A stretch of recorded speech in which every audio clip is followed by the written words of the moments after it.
Good whatever time of day it is to all the participants and well-wishers of our international online marathon dedicated to reading the Holy Scriptures. This work is being made for the good of all the world.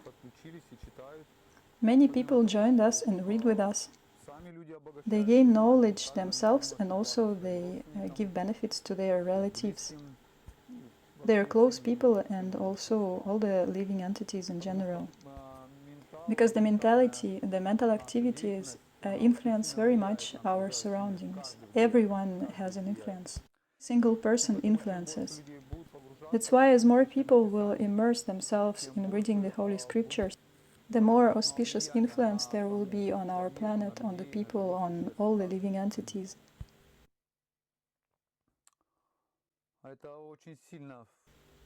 We can see it clearly in our everyday life.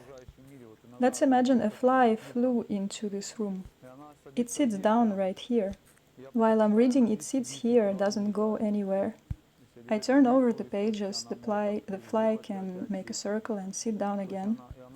And it comes under the influence of this transcendental sound. And as in the heart of this fly, God is also situated, there is the same soul as we have. And it's being controlled by God directly. It's very auspicious for this fly to be here. And we can see how the consciousness even of a fly changes. It's just an example to show that the more we immerse ourselves in this transcendental knowledge, the more effect there will be, the more influence on the world around us. And traditionally, we will read a few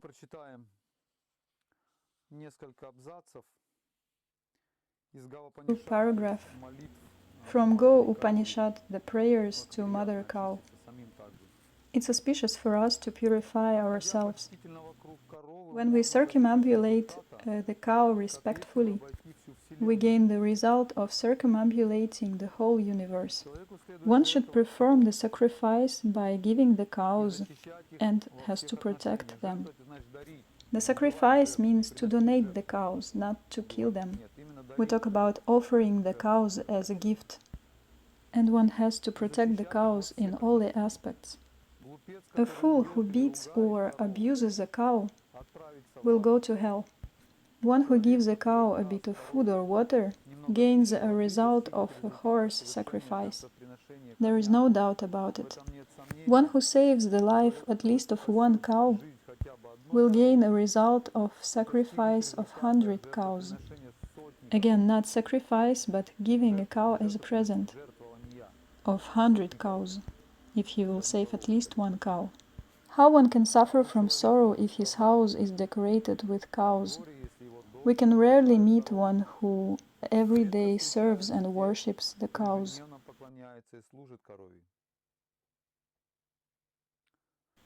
The glory of serving to the cow is described in Vishnu Dharma Tara Purana.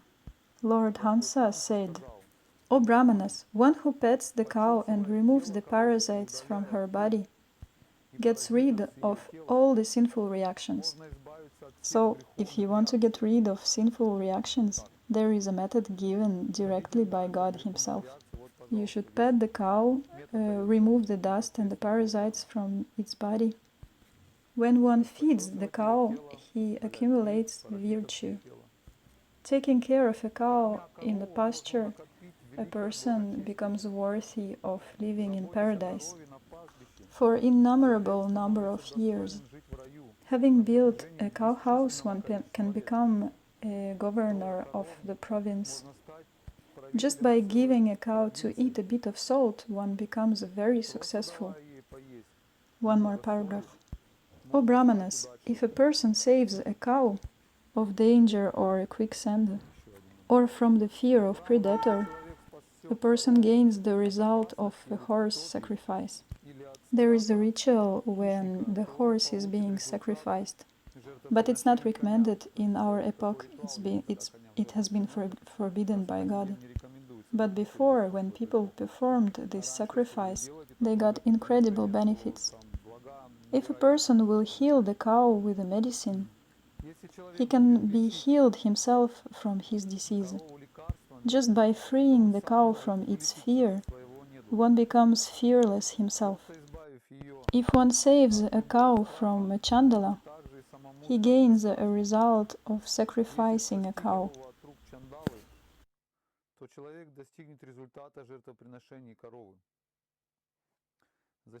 Protecting a cow from heat or cold, a person goes to paradise.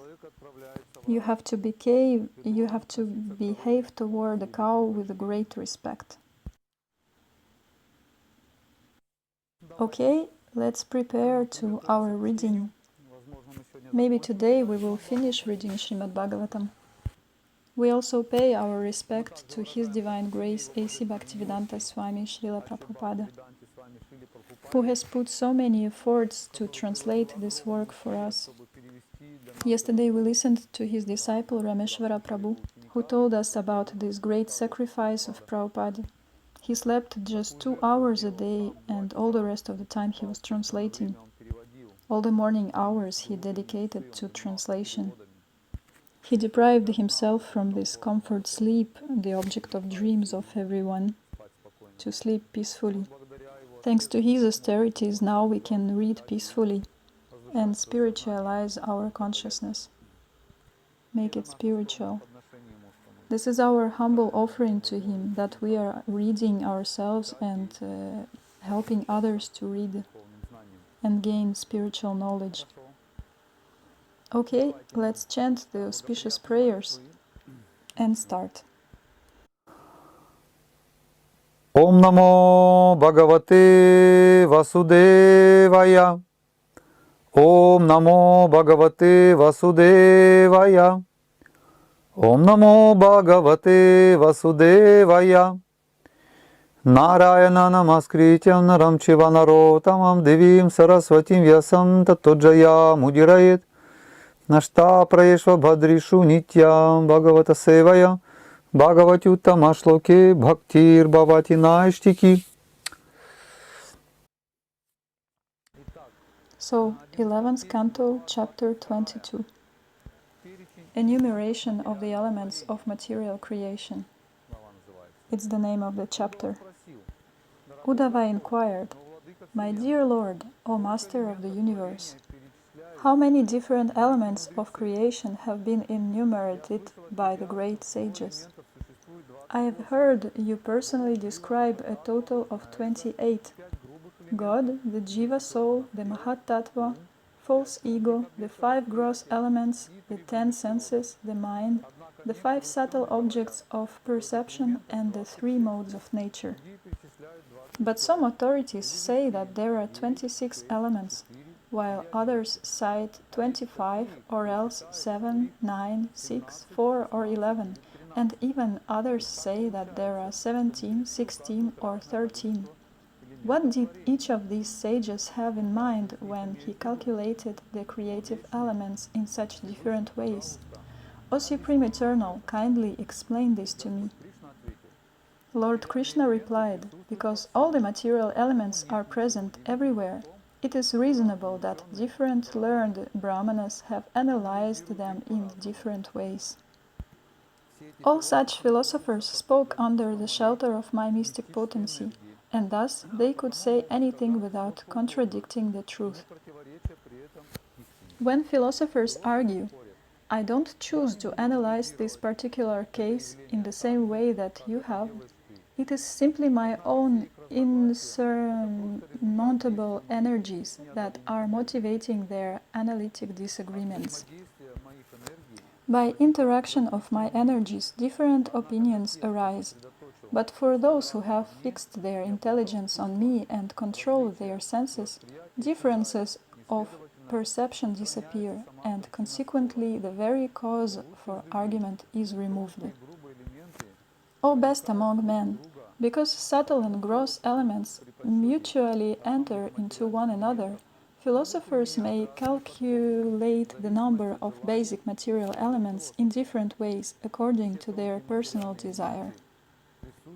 All subtle material elements are actually present within their gross effects. Similarly, all gross elements are present within their subtle causes.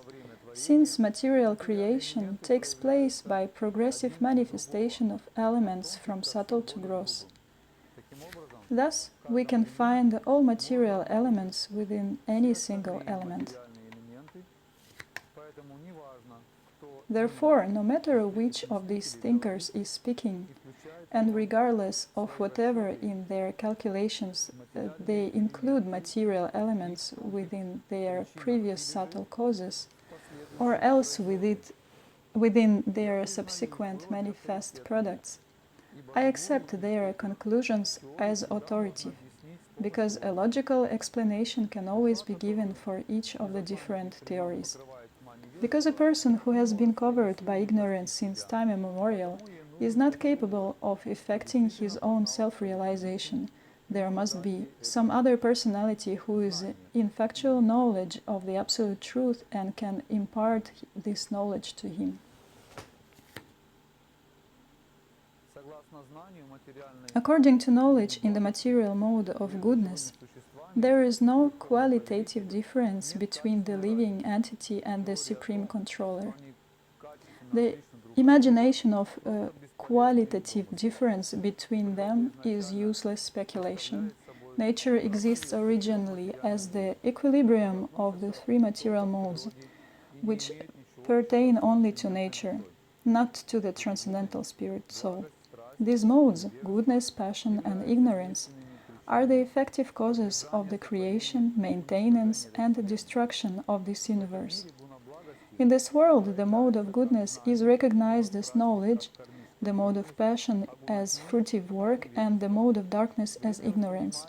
Time is perceived as the agitated interaction of the material modes, and the totality of functional propensity is embodied by the primeval sutra, or Mahatattva. I have described the 9 basic elements as the enjoying soul, nature, nature's primeval manifestation of the Mahatattva, false ego, ether, air, fire, water, and earth. Hearing, touch, sight, smell, and taste are the 5 knowledge-acquiring senses, my dear Uddhava, and speech, the hands, the genitals, the anus, and the legs constitute the 5 working senses. The mind belongs to both these categories.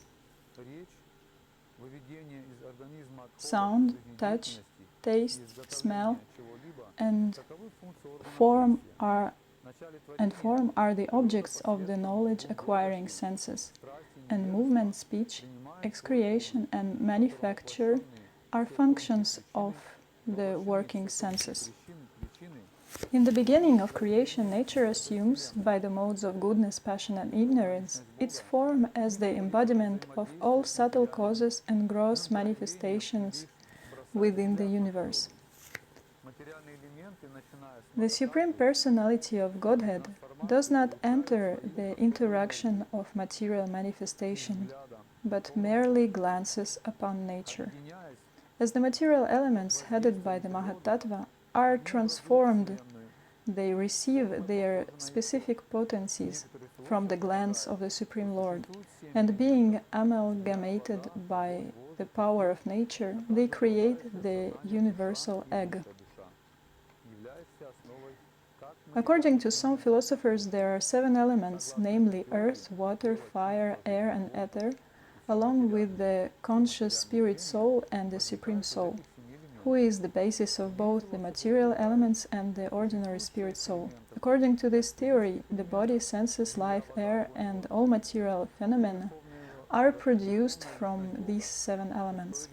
Other philosophers state that there are 6 elements: the 5 physical elements, earth, water, fire, air, and ether, and the 6th element, the Supreme Personality of Godhead. That Supreme Lord, endowed with the elements that he has brought forth from himself, creates this universe and then personally enters within it. Some philosophers propose the existence of 4 basic elements, of which 3, fire, water, and earth, emanate from the 4th, the self. Once existing, these elements produce the cosmic manifestation, in which all material creation takes place. Some calculate the existence of 17 basic elements, namely the 5 gross elements, the 5 objects of perception, and 5 sensory organs, the mind, and the soul as the 17th element. According to the calculation of 16 elements, the only difference from the previous theory is that the soul is identified with the mind. If we think in terms of 5 physical elements, 5 senses, the mind, the individual soul, and the Supreme Lord, there are 13 elements. Counting 11, there are the soul, the gross elements, and the senses. 8 gross and subtle elements, plus the Supreme Lord, would make 9. Thus, great philosophers have analyzed the material elements in many different ways. All their proposals are reasonable, since they are all presented with ample logic. Indeed, such philosophical brilliance is expected of the truly learned. Sri Uddhava inquired, although nature and the living entity are constitutionally distinct, O Lord Krishna, there appears to be no difference between them, because they are found residing within one another. Thus, the soul appears to be within nature, and nature within the soul. O lotus-eyed Krishna, O omniscient Lord, kindly cut this great doubt out of my heart with your own words, which exhibit your great skill in reasoning. From you alone the knowledge of the living being arises, and by your potency that knowledge is stolen away. Indeed, no one but yourself can understand the real nature of your illusory potency.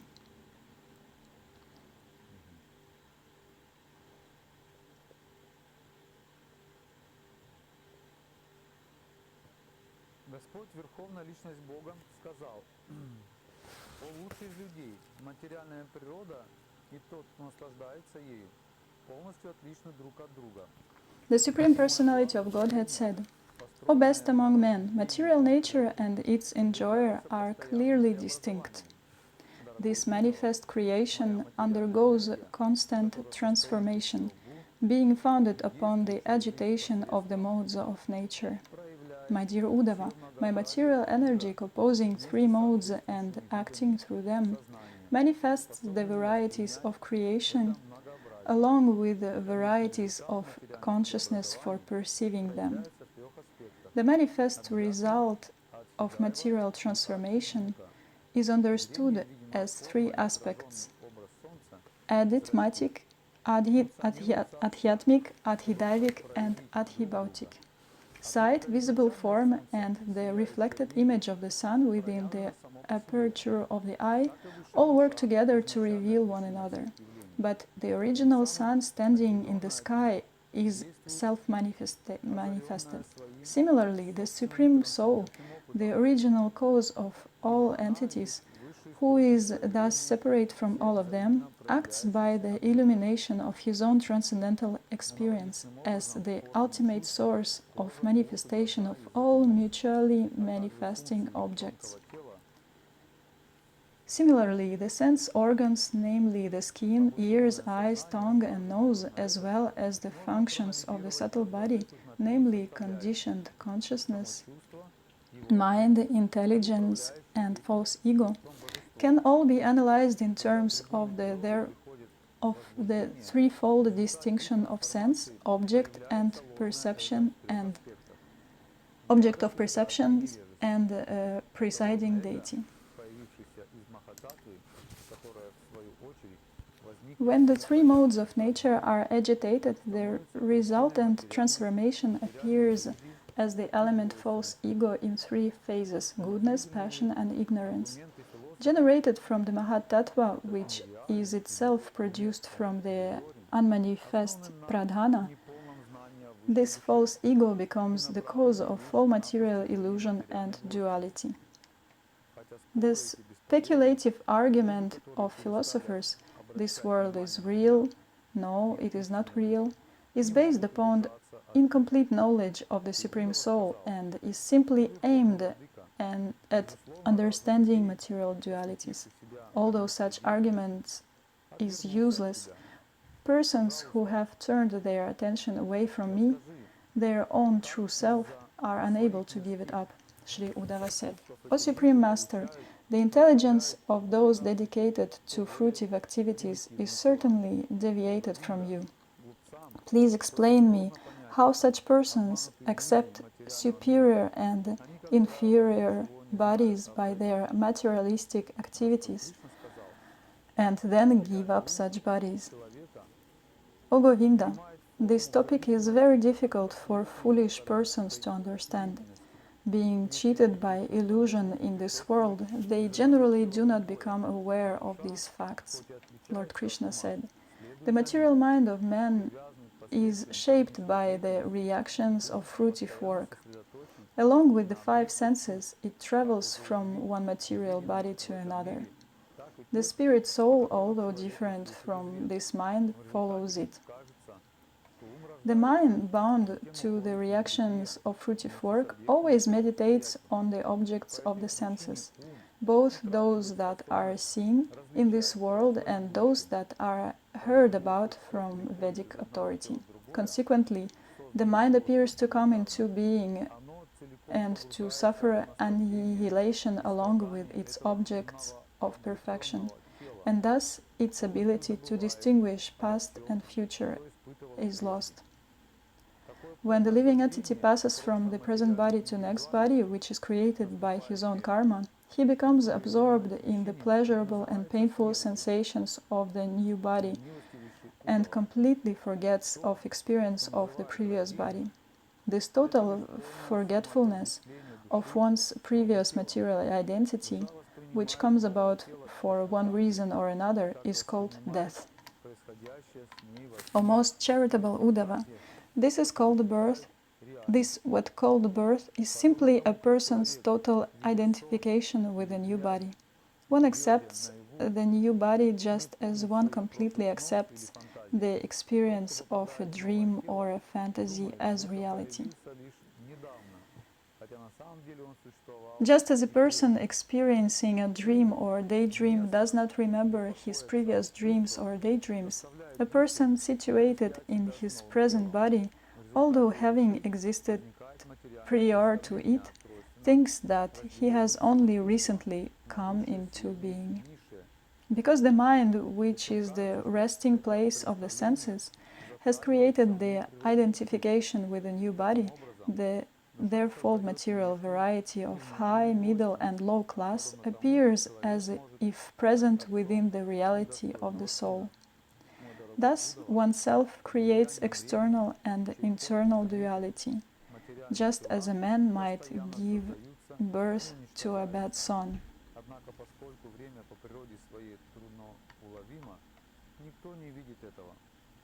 My dear Uddhava, material bodies are constantly undergoing creation and destruction by the force of time, whose swiftness is imperceptible. But because of the subtle nature of time, no one sees it. The different stages of transformation of all material bodies occur just like those of the flame of a candle, the current of a river, or the fruits of a tree. Although the illumination of a lamp consists of innumerable rays of light undergoing constant creation, transformation and destruction, a person with illusory intelligence who sees the light for a moment will speak falsely, saying, "This is the light of the lamp." As one observes a flowing river, ever new water passes by and goes far away. Yet a foolish person, observing one point in the river, falsely states, "This is the water of the river." Similarly, although the material body of a human being is constantly undergoing transformation, those who are simply wasting their lives falsely think and say that each particular stage of the body is the person's real identity. A person does not actually take birth out of the seed of past activities, nor, being immortal, does he die. By illusion of the, by the, by the illusion of living being appears to be born and to die, just as fire in connection with firewood appears to begin and then cease to exist. Impregnation, gestation, birth, infancy, childhood, youth, middle age, old age, and death are the 9 ages of the body.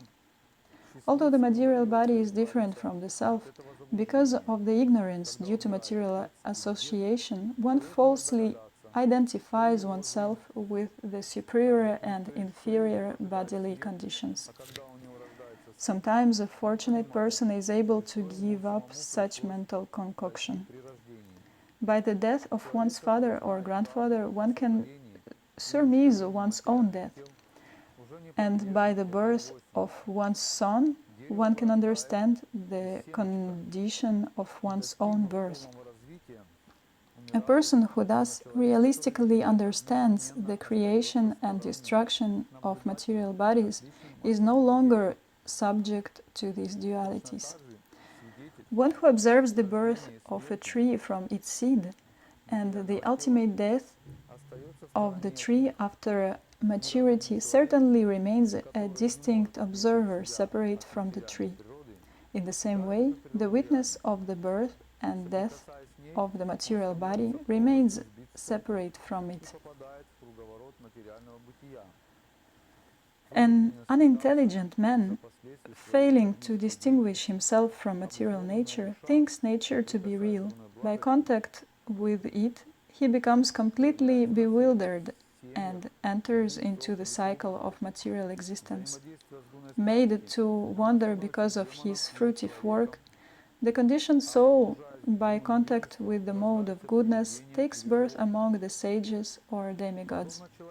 By contact with the mode of passion, he becomes a demon or human being, and by association with the mode of ignorance, he takes birth as a ghost or in the animal kingdom. Just as one may imitate persons whom one sees dancing and singing, similarly, the soul, although never the doer of material activities, becomes captivated by material intelligence and is thus forced to imitate its qualities. The soul's material life, his experience of sense gratification, is actually false or descendant of Dasharaha. Just like trees' appearance of quivering when the trees are reflected in agitated water, or like the earth's appearance of spinning due to one's spinning his eyes around, or like the world of a fantasy or dream.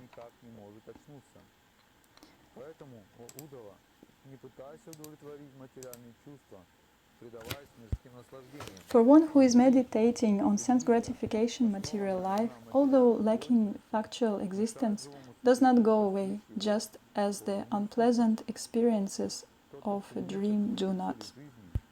Therefore, O Uddhava, do not try to enjoy sense gratification with the material senses. See how illusion based on material dualities prevents one from realizing the self.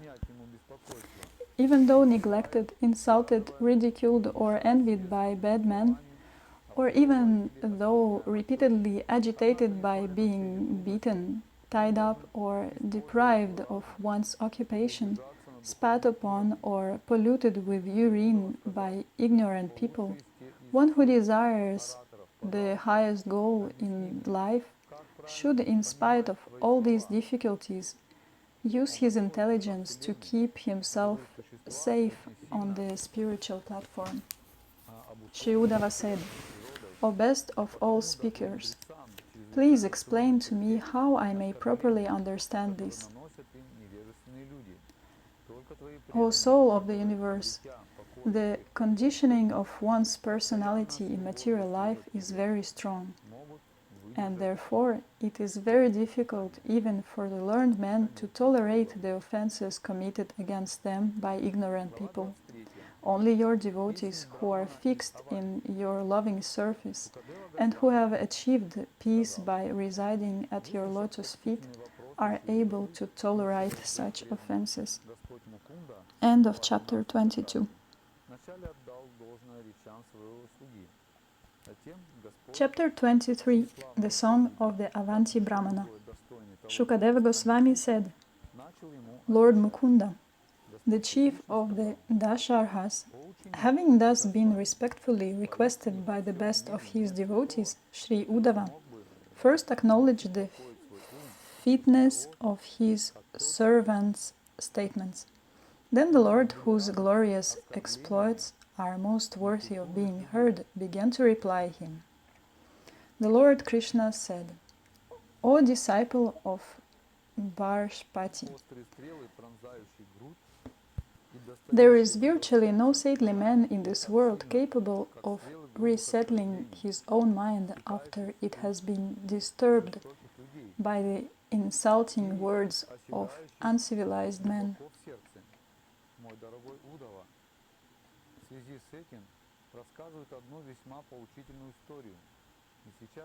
Sharp arrows, which pierce one's chest and reach the heart, do not cause as much suffering as the arrows of harsh, insulting words that become lodged within the heart when spoken by uncivilized men. My dear Uddhava, in this regard, a most pious story is told, and I shall now describe it to you. Please listen with careful attention. Once a certain sannyasi was insulted in many ways by impious men. However, with determination he remembered that he was suffering the fruit of his own previous karma. I will narrate to you his story and that which he spoke. In the country of Avanti there once lived a certain Brahmana who was very rich and gifted with all opulences, and who was engaged in the occupation of commerce. But he was a miserly person, lusty, greedy, and very prone to anger. In his home, devoid of religiosity and lawful sense gratification, the family members and guests were never properly respected, even with words. He would not even allow sufficient gratification for his own body at the suitable times. Since he was so hard-hearted and miserly, his sons-in-laws, wife, daughters, and servants began to feel inimical toward him. Becoming disgusted, they would never treat him with affection. In this way, the presiding deities of the 5 family sacrifices became angry at the Brahmana, who, being niggardly, guarded his wealth like a yaksha, who had no good destination either in this world or the next, and who was totally deprived of religiosity and sense enjoyment. O magnanimous Uddhava, by his neglect of these demigods, he depleted his stock of piety and all his wealth. The accumulation of his repeated exhaustive endeavors was totally lost. Some of the wealth of this so-called Brahmana was taken away by his relatives, my dear Uddhava. Some by thieves, some by the whims of providence, some by the effects of time, some by ordinary men, and some by government authorities. Finally, when his property was completely lost, he who never engaged in religiosity or sense enjoyment became ignored by his family members. Thus, he began to feel unbearable anxiety. Having lost all his wealth, he felt great pain and lamentation. His throat choked up with tears, and he meditated for a long time on his fortune. Then a powerful feeling of renunciation came over him. The Brahmana spoke as follows. Oh, what great misfortune! I have simply tormented myself uselessly, struggling so hard for money that was not even intended for religiosity or material enjoyment.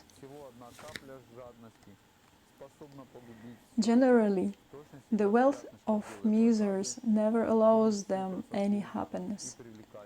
In this life it causes their self-torment, and when they die, it sends them to hell.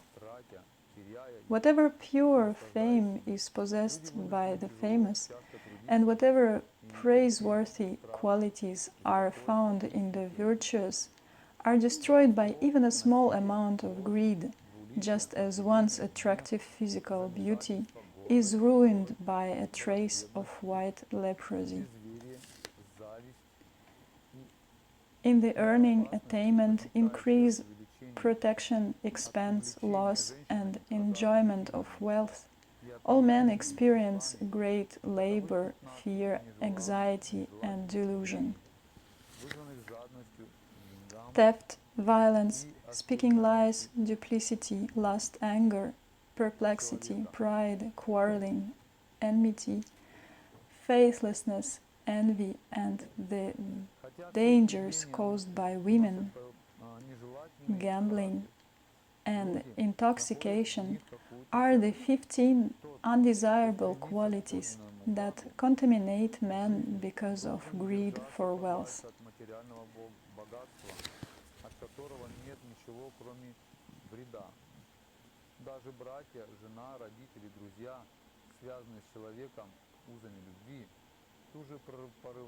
Although these qualities are undesirable, men falsely ascribe value to them. One desiring to achieve the real benefit of life should therefore remain aloof from undesirable material wealth. Even a man's brothers, wife, parents, and friends, united with him in love, will immediately break off their affectionate relationships and become enemies over a single coin. For even a small amount of money, these relatives and friends become very agitated and their anger is inflamed. Acting as rivals, they quickly give up all sentiments of goodwill and will reject one at a moment's notice, even to the point of committing murder.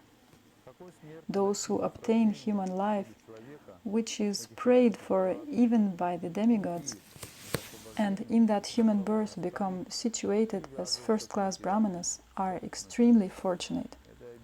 If they disregard this important opportunity, they are certainly killing their own self-interest and thus achieve a most unfortunate end. What mortal man, having achieved this human life, which is the very gateway to both heaven and liberation, would willingly become attached to that abode of worthlessness, material property? One who fails to distribute his wealth to the proper shareholders,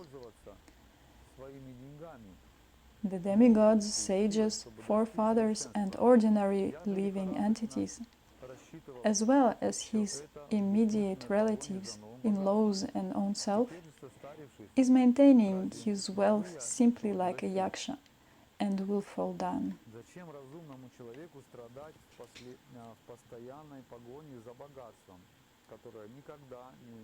Discriminating persons are able to utilize their money, youth, and strength to achieve perfection.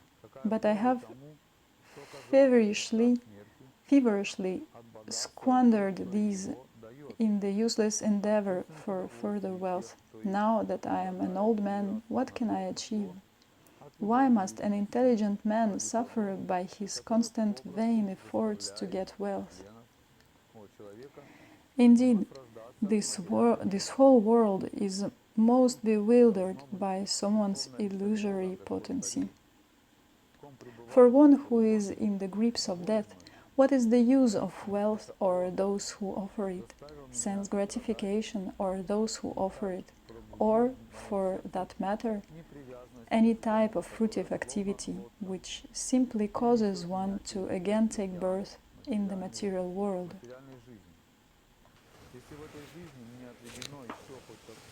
The Supreme Personality of Godhead, Lord Hari, who contains within himself all the demigods, must be satisfied with me.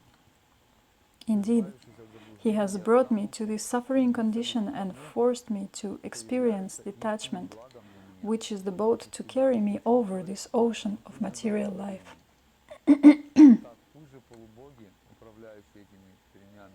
If there is any time remaining in my life, I will perform austerities and force my body to subsist on the bare necessities.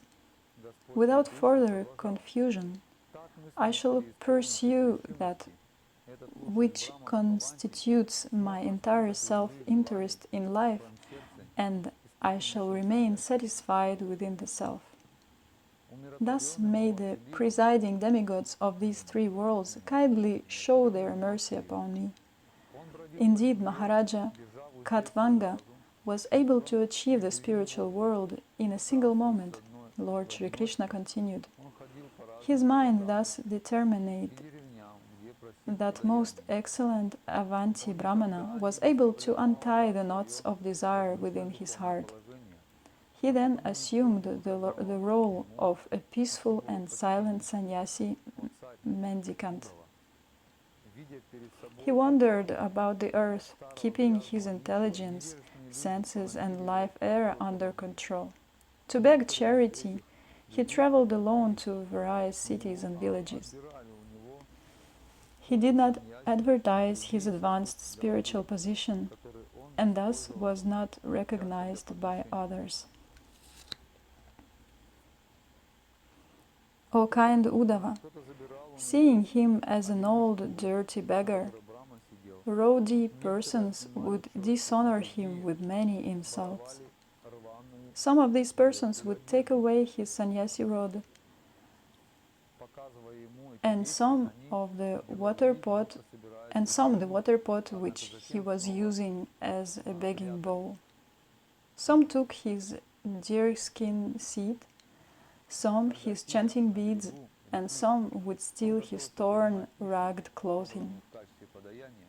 Displaying these things before him, they would pretend to offer them back, but would then hide them again.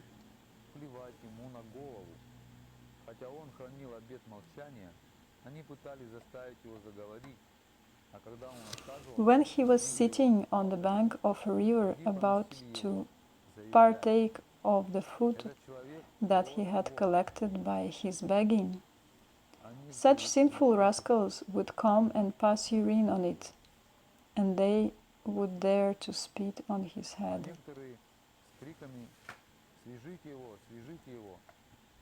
Although he had taken a vow of silence, they would try to make him speak, and if he did not speak, they would beat him with sticks. Others would chastise him, saying, "This man is just a thief."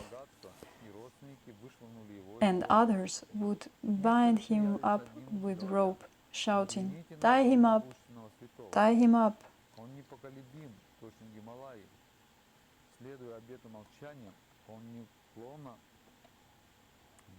They would criticize and insult him, saying, "This man is just a hypocrite and a cheat. He makes a business of religion simply because he lost all his wealth and his family threw him out." Some would ridicule him by saying, "Just see this greatly powerful sage. He is as steadfast as the Himalaya mountains. By practice of silence, he strives for his goal with great determination, just like a heron." Other persons would pass foul air upon him, and sometimes others would bind this twice-born Brahmana in chains and keep him captive like a pet animal. The Brahman understood that all his suffering from other living beings, from the higher forces of nature, and from his own body was unavoidable, being allotted to him by providence, even while being insulted by these low-class men who were trying to effect his downfall. He remained steady in his spiritual duties. Fixing his resolution in the mode of goodness, he began to chant the following song. The Brahmana said, "These people are not the cause of my happiness and distress. Neither are the demigods, my own body, the planets, my past work or time. Rather, it is the mind alone that causes happiness and distress and perpetuates the rotation of the material life. The powerful mind actuates the functions of the material modes, from which evolve the different kinds of material activities in the modes of goodness, ignorance, and passion.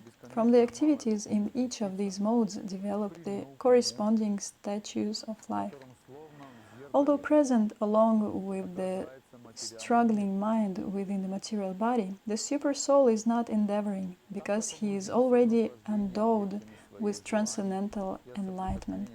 Acting as my friend, he simply witnesses from his transcendental position.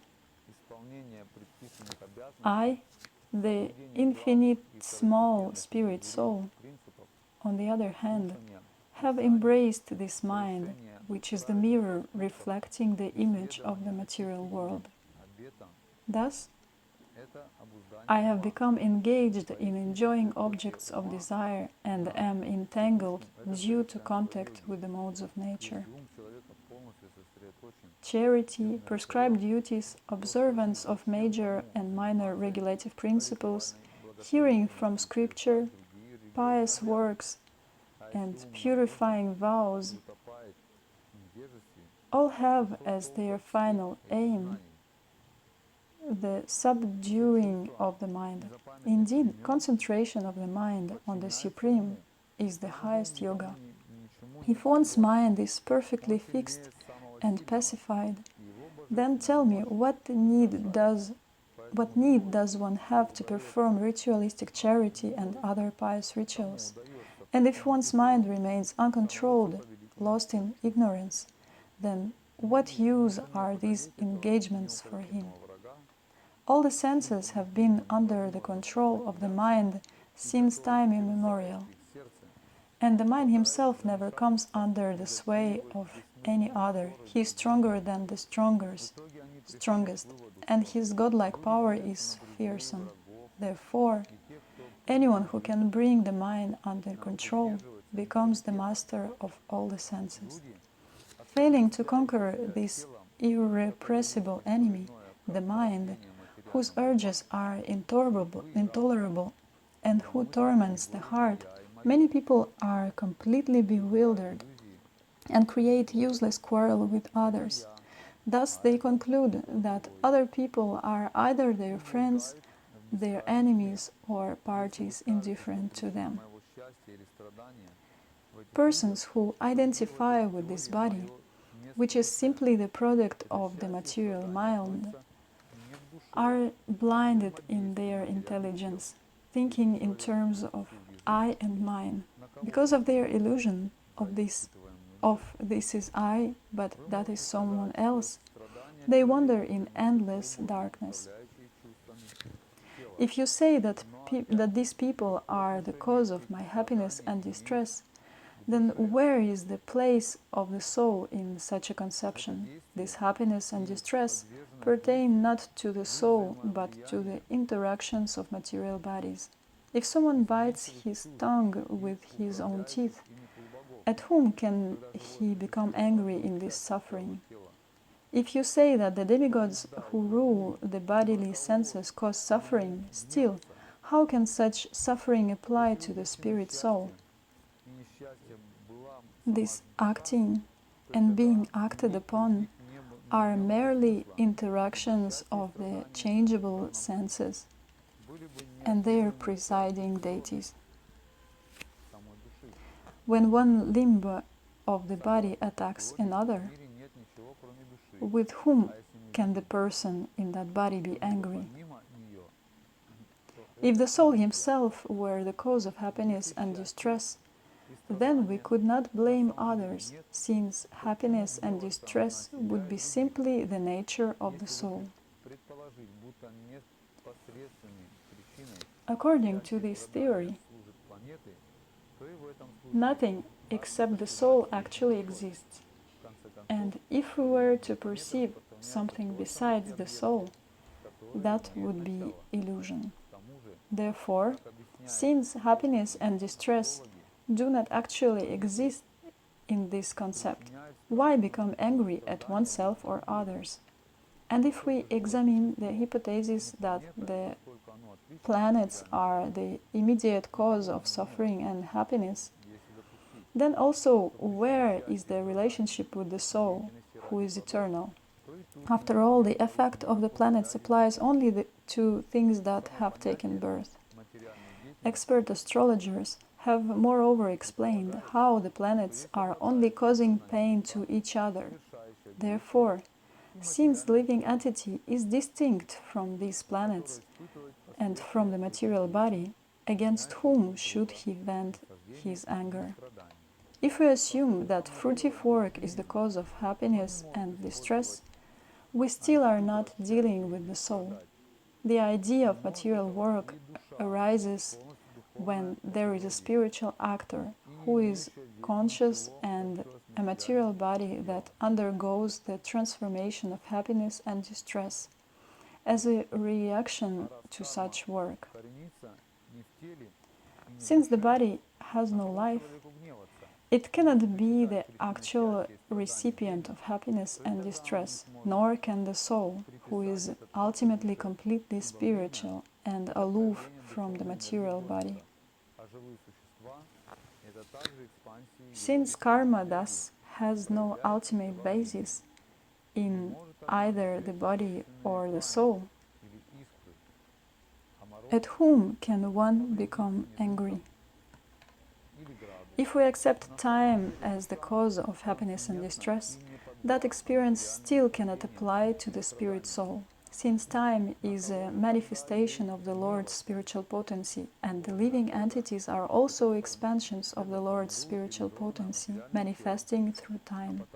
Certainly, a fire does not burn its own flames or sparks, nor does the cold harm its own snowflakes or hail. In fact, the spirit soul is transcendental and beyond the experience of material happiness and distress. At whom, therefore, should one become angry?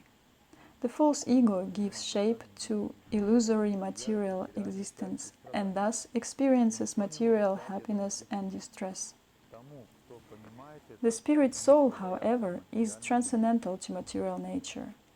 He can never actually be affected by material happiness and distress in any place, under any circumstance.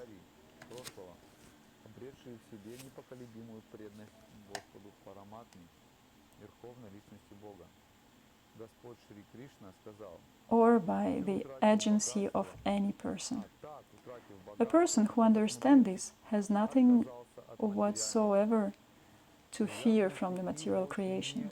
I shall cross over the insurmountable ocean of nescience by being firmly fixed in the service of the lotus feet of Krishna. This was approved by the previous acharyas who were fixed in firm devotion to the Lord Paramatma, the Supreme Personality of Godhead.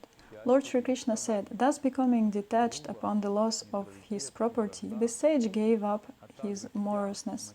He left home, taking sannyasa, and began to travel about the earth. Even when insulted by foolish rascals, he remained unswerved from his duty and chanted this song. No other force besides his own mental confusion makes the soul experience happiness and distress. His perception of friends, neutral parties, and enemies, and the whole material life he builds around his perception, are simply created out of ignorance. My dear Uddhava, fixing your intelligence on me, you should thus completely control the mind. This is the essence of the science of yoga. Anyone who listens to or recites to others this song of the sannyasi, which presents scientific knowledge of the Absolute, and who thus meditates upon it with full attention, will never again be overwhelmed by the dualities of material happiness and distress. End of chapter 23. Chapter 24. The Philosophy of Sankhya. Lord Sri Krishna said, "Now I shall describe to you the science of Sankhya, which has been perfectly established by ancient authorities. By understanding this science, a person can immediately give up the illusion of material duality. Originally, during the Krita Yuga, when all men were very expert in spiritual discrimination, and also previous to that, during the period of annihilation, the seer existed alone, non-different from the seen object. That one absolute truth, remaining free from material dualities and inaccessible to ordinary speech and mind, divided himself into two categories: the material nature and the living entities who are trying to enjoy the manifestations of that nature. Of these two categories of manifestation, one is material nature, which embodies both the subtle causes and manifest products of matter. The other is the conscious living entity, designated as the enjoyer. When material nature was agitated by my glance, the three material modes, goodness, passion, and ignorance, became manifested to fulfill the pending desires of the conditioned souls. From these modes arose the primeval sutra, along with the Mahat-tattva.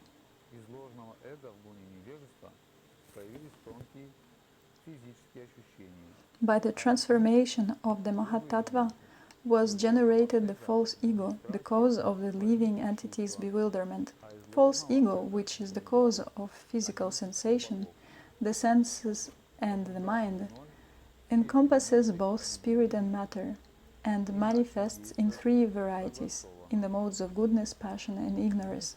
From false ego in the mode of ignorance came the subtle physical perceptions, from which the gross elements were generated. From false ego in the mode of passion came the senses, and from false ego in the mode of goodness arose the 11 demigods. Impelled by me, all these elements combined to function in an orderly fashion, and together gave birth to the universal egg, which is my excellent place of residence. I myself appeared within that egg, which was floating in the casual water, and from my navel arose the universal lotus, the birthplace of self-born Brahma. Lord Brahma, the soul of the universe, being endowed with the mode of passion, performed great austerities by my mercy, and thus created the three planetary divisions, called Bhur, Bhuvar, and Svar, along with their presiding deities.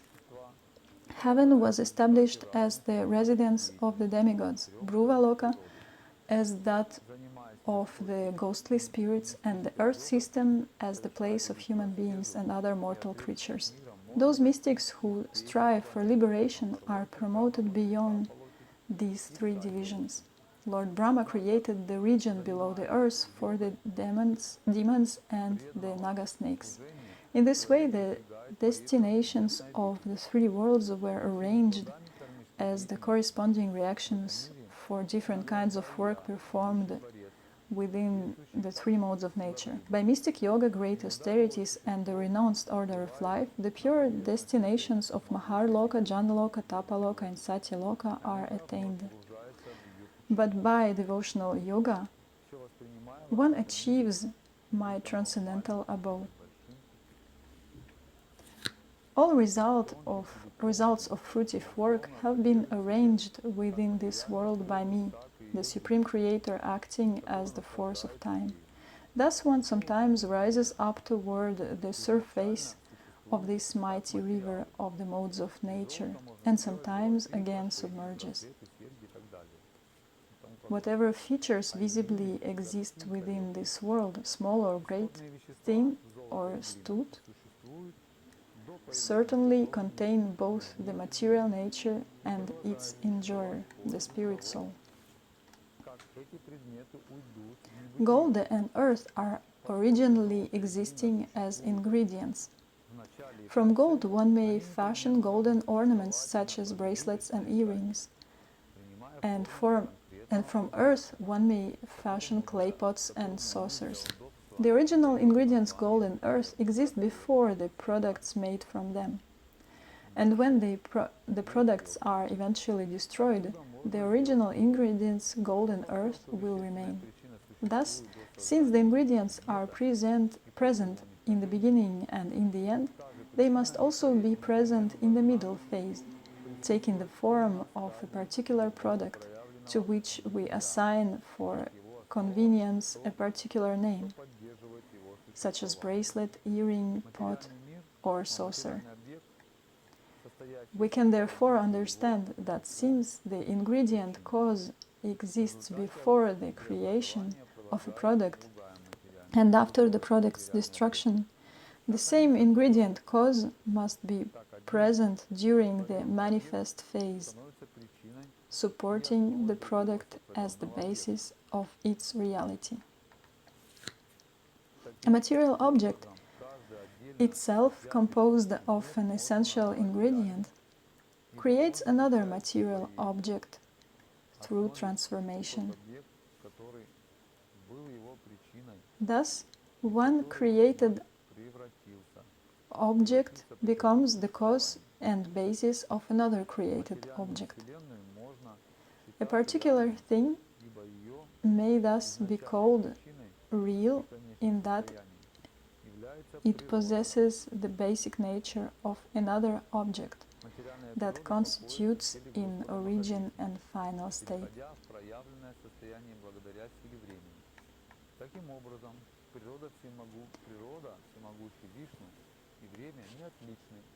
The material universe may be considered real, having nature as its original ingredient and final state.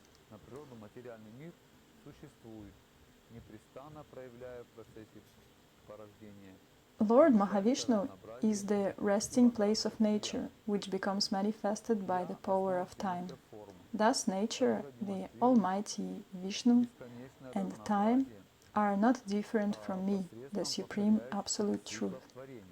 As long as the Supreme Personality of Godhead continues to glance upon nature, the material world continues to exist, perpetually manifesting through procreation the great and the variegated flow of universal creation. I am the basis of the universal form, which displays endless variety through the repeated creation, maintenance, and destruction of the planetary systems. Originally containing within itself all planets in their dormant state, my universal form manifests the varieties of created existence by arranging the coordinated combination of the five elements.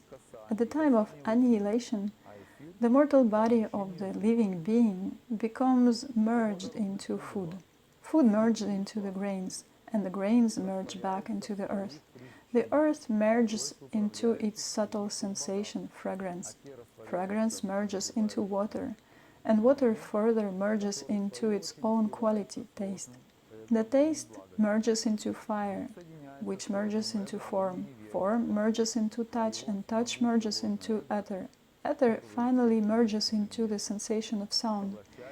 The senses all merge into their own origins, the presiding demigods, And they, O gentle Uddhava, merge into the controlling mind, which itself merges into false ego in the mode of goodness. Sound becomes one with false ego in the mode of ignorance, and all-powerful false ego, the first of all the physical elements, merges into the total nature. The total material nature, the primary repository of the three basic modes, dissolves into the modes. These modes of nature then merge into the unmanifested form of nature, and that unmanifest form merges into time. Time merges into the Supreme Lord, present in the form of the omniscient Mahapurusha, the original activator of all living beings. That origin of all life merges into me, the unborn Supreme Soul, who remains alone, established within himself. It is from him that all creation and annihilation are manifested. Just as the rising sun removes the darkness of the sky, similarly, this scientific knowledge of cosmic annihilation removes all illusory duality from the mind of a serious student. Even if illusion somehow enters his heart, it cannot remain there.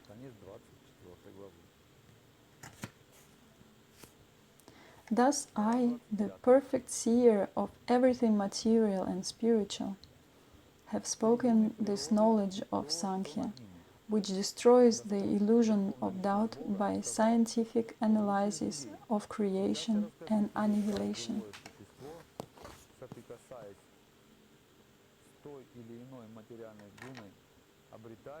End of chapter 24. Chapter 25. The three modes of nature and beyond. The Supreme Personality of Godhead said, O best among men, please listen as I describe to you how the living entity attains a particular nature by association with individual material modes. Mind and sense control, tolerance, discrimination, sticking to one's prescribed duty, truthfulness, mercy, careful study of the past and future, satisfaction in any condition, generosity, renunciation of sense gratification, faith in the spiritual master, being embarrassed at improper action, charity, simplicity, humbleness, and satisfaction within oneself are qualities of the mode of goodness. Material desire, great endeavor, audacity, dissatisfaction even in gain, false pride, praying for material advancement, considering oneself different and better than others, sense gratification, rash eagerness to fight, a fondness for hearing oneself praised, the tendency to ridicule others, advertising one's own prowess and justifying one's actions by one's strength are qualities of the mode of passion. Intolerant anger, stinginess, speaking without spiritual authority, violent hatred, living as a parasite, hypocrisy, chronic fatigue, quarrel, lamentation, delusion, unhappiness, depression, sleeping too much, false expectation, fear and laziness constitute the major qualities of the mode of ignorance. Now please hear about the combination of these three modes. My dear Uddhava, the combination of all three modes is present in the mentality of I and mine.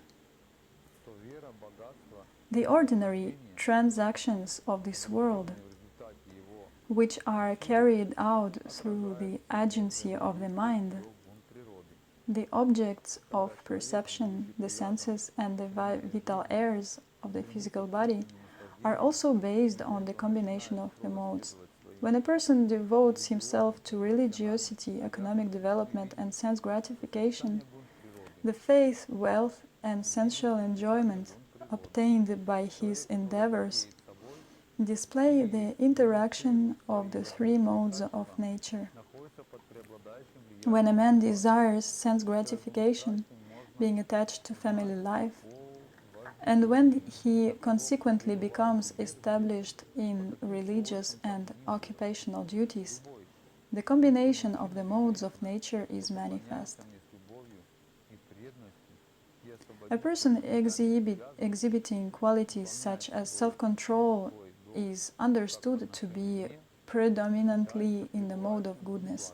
Similarly, a passionate person is recognized by his lust, and one in ignorance is recognized by qualities such as anger. Any person, whether man or woman, who worships me with loving devotion, offering his or her prescribed duties unto me without material attachment, is understood to be situated in goodness. When a person worships me by his prescribed duties with the hope of gaining material benefit, his nature should be understood to be in passion, and one who worships me with the desire to commit violence against others is in ignorance. The three modes of material nature, goodness, passion, and ignorance, influence the living entity but not me, manifesting within his mind. They induce the living entity to become attached to material bodies and other created objects. In this way, the living entity is bound up. When the mode of goodness, which is luminous, pure, and auspicious, predominates over passion and ignorance, a man becomes endowed with happiness, virtue, knowledge, and other good qualities. When the mode of passion, which causes attachment, separatism, and activity, conquers ignorance and goodness, a man begins to work hard to acquire prestige and fortune. Thus, in the mode of passion, he experiences anxiety and struggle. When the mode of ignorance conquers passion and goodness, it covers one's consciousness and makes one foolish and dull. Falling into lamentation and illusion, a person in the mode of ignorance sleeps excessively, indulges in false hopes, and displays violence towards others. When consciousness becomes clear and the senses are detached from matter, one experiences fearlessness within the material body and detachment from the material mind. You should understand this situation to be the predominance of the mode of goodness, in which one has the opportunity to realize me. You should discern the mode of passion by its symptoms, the distortion of the intelligence because of too much activity, the inability of the perceiving senses to disentangle themselves from mundane objects, an unhealthy condition of the working physical organs, and the unsteady perplexity of the mind. When one's higher awareness fails and finally disappears, and one is thus unable to concentrate his attention, his mind is ruined and manifests ignorance and depression. You should understand this situation to be the predominance of the mode of ignorance. When the increase of the mode of goodness, the strength of the demigod similarly increases. When passion increases, the demoniac becomes strong. And with the rise of ignorance of Uddhava, the strength of the most wicked increases. It should be understood that a Lord wakefulness comes from the mode of goodness, sleep with dreaming from the mode of passion, and deep, dreamless sleep from the mode of ignorance. The fourth state of consciousness pervades these three and is transcendental. Learned persons dedicated to Vedic culture are elevated by the mode of goodness to higher and higher positions. The mode of ignorance, on the other hand, forces one to fall head first into lower and lower births. And by the mode of passion, one continues transmigrating through human bodies. Those who leave this world in the mode of goodness go to the heavenly planets. Those who pass away in the mode of passion remain in the world of human beings, and those dying in the mode of ignorance must go to hell. But those who are free from the influence of all modes of nature come to me. Work performed as an offering to me, without consideration of the fruit, is considered to be in the mode of goodness. Work performed with the desire to enjoy the results is in the mode of passion. And work impelled by violence and envy is in the mode of ignorance. Absolute knowledge is in the mode of goodness. Knowledge based on duality is in the mode of passion. And the foolish, materialistic knowledge is in the mode of ignorance. Knowledge based upon me, however, is understood to be transcendental. Residence in the forest is in the mode of goodness. Residence in a town is in the mode of passion. Residence in a gambling house displays the quality of ignorance.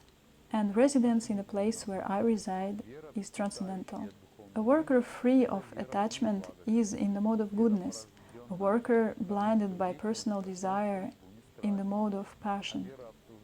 And a worker who has completely forgotten how to tell right from wrong is in the mode of ignorance. But a worker who has taken shelter of me is understood to be transcendental to the modes of nature. Faith directed towards spiritual life is in the mode of goodness. Faith rooted in fruitive work is in the mode of passion. Faith residing in irreligious activities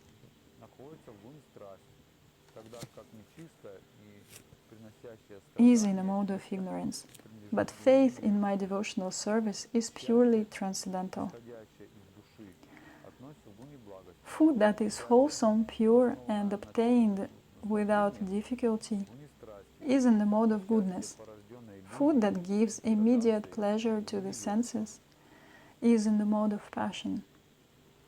And food that is unclean and causes distress is in the mode of ignorance. Happiness delivered from the self is in the mode of goodness. Happiness based on sense gratification is in the mode of passion. And happiness based on delusion and degradation is in the mode of ignorance. But that happiness found within me is transcendental. Therefore, material substance, place, result of activity, time, knowledge, work, the performer of work, faith, state of consciousness, species of life, and destination after death are all based on the three modes of material nature. O best of human beings, all states of material being are related to the interaction of the enjoying soul and material nature. Whether seen, heard of, or only conceived within the mind, they are without exception constituted of the modes of nature. O gentle Uddhava, all these different phases of conditioned life arise from work born of the modes of material nature. The living entity who conquers these modes, manifested from the mind, can dedicate himself to me by the process of devotional service and thus attain pure love for me. Therefore, having achieved this human form of life, which allows one to develop full knowledge, those who are intelligent should free themselves from all contamination of the modes of nature and engage exclusively in loving service to me. A wise sage, free from all material association and unbewildered, should subdue his senses and worship me. He should conquer the modes of passion and ignorance by engaging himself only with things in the mode of goodness.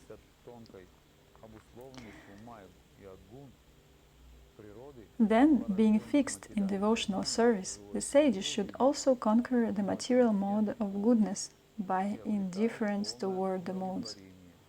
Thus pacified within his mind, the spirit soul, freed from the modes of nature, gives up the very cause of his conditioned life and attains me. Freed from the subtle conditioning of the mind and from the modes of nature born of material consciousness, the living entity becomes completely satisfied by experiencing my transcendental form. He no longer searches for enjoyment in the external energy, nor does he contemplate or remember such enjoyment within himself. End of chapter 25. Chapter 26. The Bhagavad-gita. The Supreme Personality of Godhead said, "Having achieved this human form of life, which affords one the opportunity to realize me, and being situated in my devotional service, one can achieve me, the reservoir of all pleasure and the Supreme Soul of all existence, residing within the heart of every living being. A person fixed in transcendental knowledge is freed from conditioned life by giving up his false identification with the products of the material modes of nature. Seeing these products as simply illusion, he avoids entanglement with the modes of nature, although constantly among them.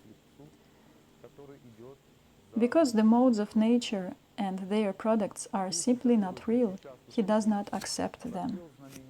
One should never associate with materialists, those dedicated to gratifying their genitals and bellies.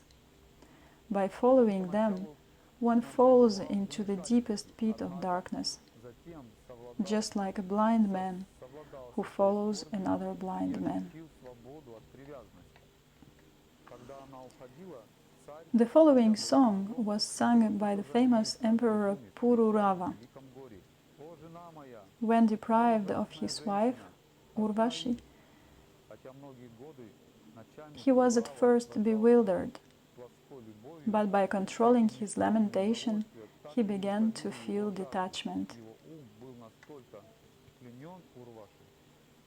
When she was leaving him, even though he was naked, he ran after her just like a madman and called out in great distress, "O my wife, O terrible lady, please stop." Although for many years Pururava had enjoyed sex pleasure in the evening hours, still he was not satisfied by such insignificant enjoyment. His mind was so attracted to Urvashi that he did not notice how the nights were coming and going. King Aila said, "Alas, just see the extent of my delusion. This goddess was embracing me and held my neck in her grip. My heart was so polluted by lust that I had no idea how my life was passing. That lady cheated me so much that I did not even see the rising or setting of the sun. Alas, for so many years I passed my days in vain. Alas, although I am supposed to be a mighty emperor, the crown jewel of all kings on this earth, just see how my bewilderment has rendered me a toy animal in the hands of woman. Although I was a powerful lord with great opulence, that woman gave me up as if I were no more than an insignificant blade of grass. And still, naked and without shame, I followed her, crying out to her like a madman. Where are my so-called great influence, power and sovereignty? Just like an ass being kicked in the face by his she-ass, I ran after that woman who had already given me up. What is the use of a big education or the practice of austerities and renunciation? And what is the use of studying religious scriptures, of living in solitude and silence, if, after all, one's mind is stolen by a woman?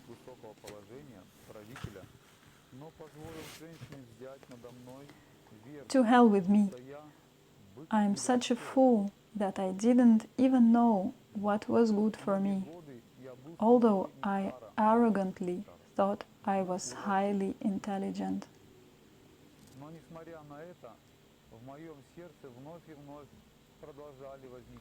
Although I achieved the exalted position of Lord, I allowed myself to be conquered by a woman as if I were a bullock or a jackass. Even after I had served the so-called nectar of the lips of Urvashi for many years, my lusty desires kept rising again and again within my heart and were never satisfied. Just like a fire that can never be extinguished by the oblations of ghee poured into its flames. Who but the Supreme Personality of Godhead, who lies beyond material perception and is the Lord of self-satisfied sages, can possibly save my consciousness, which has been stolen by a prostitute? Because I allowed my intelligence to become dull and because I failed to control my senses, the great confusion in my mind did not go away, even though Urvashi herself gave me wise counsel with well-spoken words. How can I blame her for my trouble when I myself am ignorant of my real spiritual nature? I did not control my senses, and so I am like a person who mistakenly sees a harmless rope as a snake. What is this polluted body anyway? So filthy and full of bad odors. I was attracted by the fragrance and beauty of a woman's body. But what are those so-called attractive features? They are simply a false covering created by illusion. One can never decide whose property the body actually is. Does it belong to one's parents who have given birth to it, or one's wife who gives it pleasure, or to one's employer who orders the body around? Is it the property of the funeral fire, or of the gods and jackals who may ultimately devour it? Is it the property of the undwelling soul who partakes in its happiness and distress? Or does the body belong to intimate friends who encourage and help it? Although a man never definitely ascertains the proprietor of the body, he becomes most attached to it. The material body is a polluted material from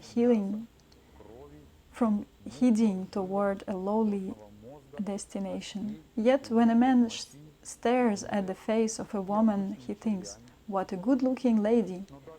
What a charming nose she's got! And see her beautiful smile!"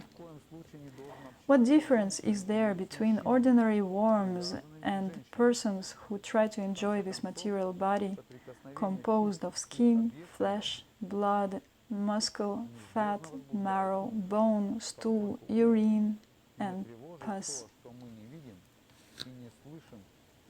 Yet even one who theoretically understands the actual nature of the body should never associate with women or with men attached to women. After all, the contact of the senses with their objects inevitably agitates the mind. Because the mind is not disturbed by that which is neither seen or heard, the mind of a person who restricts the material senses will automatically be checked in its material activities and become pacified. Therefore, one should never let his senses associate freely with women or with men attached to women. Even those who are highly learned cannot trust the 6 enemies of the mind. What to speak then of foolish persons like me? The Supreme Personality of Godhead said, having thus chanted this song, Maharaja Pururava, eminent among the demigods and human beings, gave up the position he had achieved in the planet of Urvashi. His illusion cleansed away by transcendental knowledge, he understood me to be the Supreme Soul within his heart, and so at last achieved peace. An intelligent person should therefore reject all bad association and instead take up the association of saintly devotees, whose words cut off the excessive attachment of one's mind. My devotees fix their minds on me and do not depend upon anything material. They are always peaceful, endowed with equal vision, and free from possessiveness, false ego, duality, and greed. O greatly fortunate Uddhava, in the association of such saintly devotees there is constant discussion of me, and those partaking in this chanting and hearing of my glories are certainly purified of all sins. Whoever hears, chants, and respectfully takes to heart these topics about me becomes faithfully dedicated to me and thus achieves my devotional service. What more remains to be accomplished for the perfect devotee after achieving devotional service unto me, the Supreme Absolute Truth, whose qualities are innumerable, and who am the embodiment of all ecstatic experience.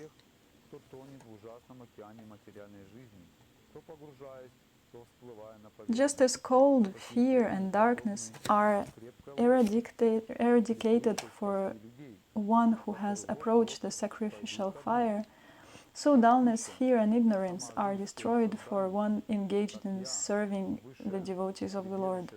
The devotees of the Lord, peacefully fixed in absolute knowledge, are the ultimate shelter for those who are repeatedly rising and falling within the fearful ocean of material life.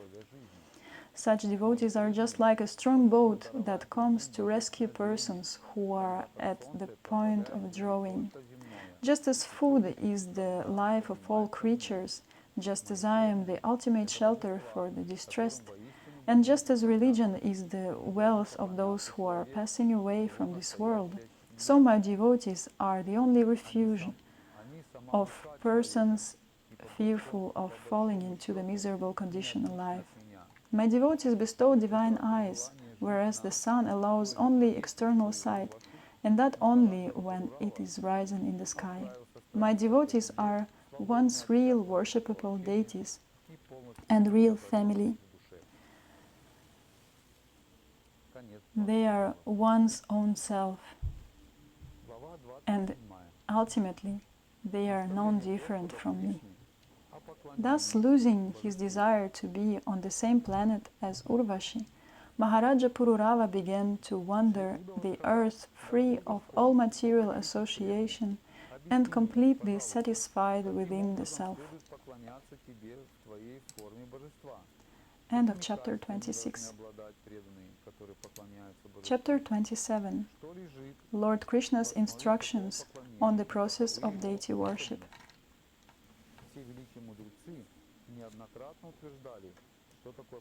Sri Uddhava said, "My dear Lord, O Master of the devotees, please explain to me the prescribed method of worshipping you in your deity form. What are the qualifications of those devotees who worship the deity? On what basis is such worship established? And what is the specific method of worship?" All the great sages repeatedly declare that such worship brings the greatest benefit possible in human life. This is the opinion of Narada Muni, the great Vyasadeva, and my own spiritual master Brihaspati. O most magnanimous Lord, the instructions of this process of deity worship first emanated from your lotus mouth. Then they were spoken by the great Lord Brahma to his sons, headed by Bhrigu, and by Lord Shiva to his wife, Parvati. This process is accepted by and appropriate for all the occupational and spiritual orders of society. Therefore, I consider worship of you in your deity form to be the most beneficial of all spiritual practices, even for women and Shudras. O Lotus-eyed One, O Supreme Lord of all lords of the universe, please explain to your devoted servant this means of liberation from the bondage of work. The Supreme Personality of Godhead said, "My dear Uddhava, there is no end to the innumerable Vedic prescriptions for executing deity worship. So I shall explain this topic to you briefly, one step at a time. One should carefully worship me by selecting one of the three methods by which I receive sacrifice: Vedic, Tantric, or mixed.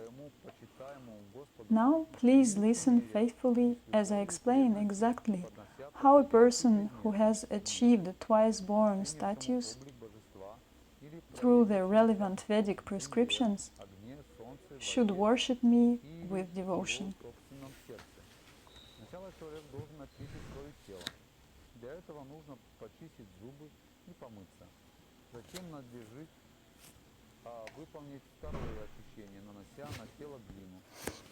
A twice-born person should worship me, his worshipable Lord, without duplicity, offering appropriate paraphernalia in loving devotion to my deity form, or to a form of me appearing upon the ground, in fire, in the sun, in water, or within the worshipper's own heart. One should first purify his body by cleansing his teeth and bathing. Then one should perform a second cleansing by smearing the body with earth and chanting both Vedic and Tantric mantras. Fixing the mind on me, one should worship me by his various prescribed duties, such as chanting the Gayatri mantra and the three junctures of the day. Such performances are enjoined by the Vedas and purify the worshipper of reactions to fruitive activities. The deity form of the Lord is said to appear in 8 varieties: stone, wood, metal, earth, paint, sand, the mind, or jewels. The deity form of the Lord,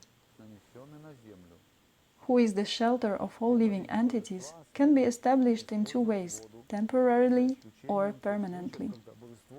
But a permanent deity, having been called, can never be sent away, my dear Uddhava.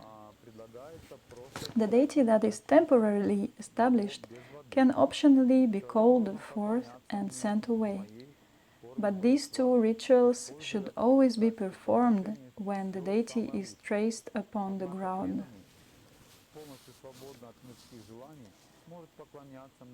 Bathing should be done with water except if the deity is made of clay, paint, or wood, in which cases a thorough cleansing without water is enjoined. One should worship me in my deity forms by offering the most excellent paraphernalia. But a devotee completely freed from material desire may worship me with whatever he is able to obtain, and may even worship me within his heart with mental paraphernalia. In worshipping the temple deity, my dear Uddhava, bathing and decorating are the most pleasing offerings. for the deity traced on sacred ground, the process of tattva vinyasa is most dear. Oblations of sesame and barley soaked in ghee are the preferred offering to the sacrificial fire, whereas worship consisting of upasthana and arghya is preferred for the sun. One should worship me in the form of water by offering water itself. Actually, whatever is offered to me with faith by my devotee, even if only a little water, is most dear to me. Even very opulent presentations do not satisfy me if they are offered by non-devotees. But I am pleased by any insignificant offerings made by my loving devotees. And I am certainly most pleased when nice presentations of fragrant oil, incense, flowers, and palatable foods are offered with love. After cleansing himself and collecting all the paraphernalia, the worshipper should arrange his own seat with blades of kusha grass, whose tips point eastward. He should then sit facing either east or north, or else, if the deity is fixed in one place, he should sit directly facing the deity. The devotee should sanctify the various parts of his body by touching them and chanting mantras. He should do the same for my deity form. And then, with his hands, he should clean the deity of old flowers and the remnants of previous offerings. He should properly prepare the sacred pot and the vessel containing water for sprinkling. Then, with the water of that prokshanya vessel, he should sprinkle the area where the deity is being worshipped, the offerings that are going to be presented, and his own body. Next, he should decorate with various auspicious substances 3 vessels filled with water. The worshipper should then purify those 3 vessels. He should sanctify the vessel holding water for washing the Lord's feet by chanting Hridaya Namaha. The vessel containing water for Arghya by chanting Shirase Svaha, and the vessel containing water for washing the Lord's mouth by chanting Shikhayai Vashat. Also, the Gayatri mantra should be chanted for all 3 vessels. The worshipper should meditate upon my subtle form, which is situated within the worshipper's own body, now purified by air and fire, as the source of all living entities. This form of the Lord is experienced by self-realized sages in the last part of the vibration of the sacred syllable Om.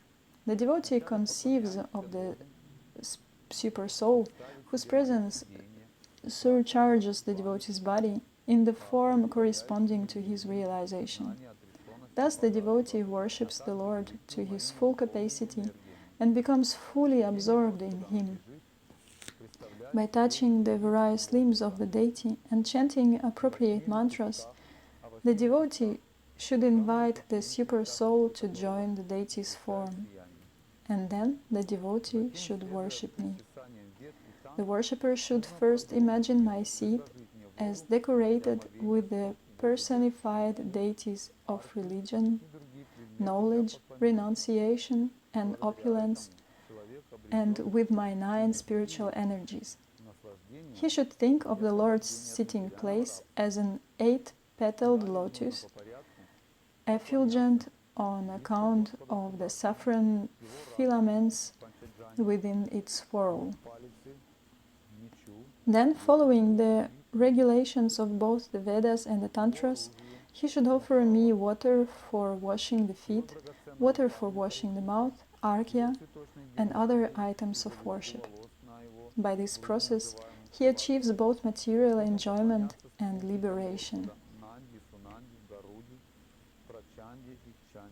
One should worship in order the Lord's Sudarshana disc, his Panchajanya conch shell, his club, sword, bow, arrows and plow, his Musala weapon, his Kaustubha gem, his flower garland and the Shrivatsa curl of hair on his chest.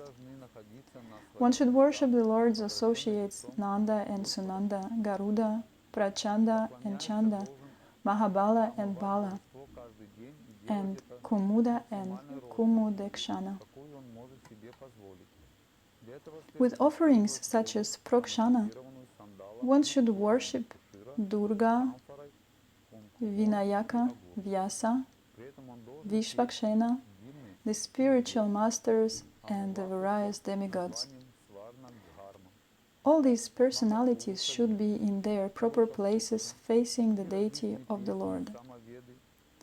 The worshipper should bathe the deity every day, as opulently as his assets permit, using waters scented with sandalwood, ushira root, kampor, kunkuma, and aguru.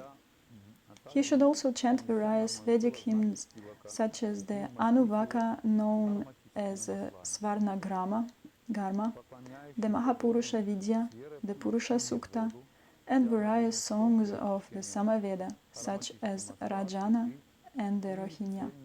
My devotee should then lovingly decorate me with clothing, a Brahmana thread, various ornaments, marks of tilaka and garlands, and he should anoint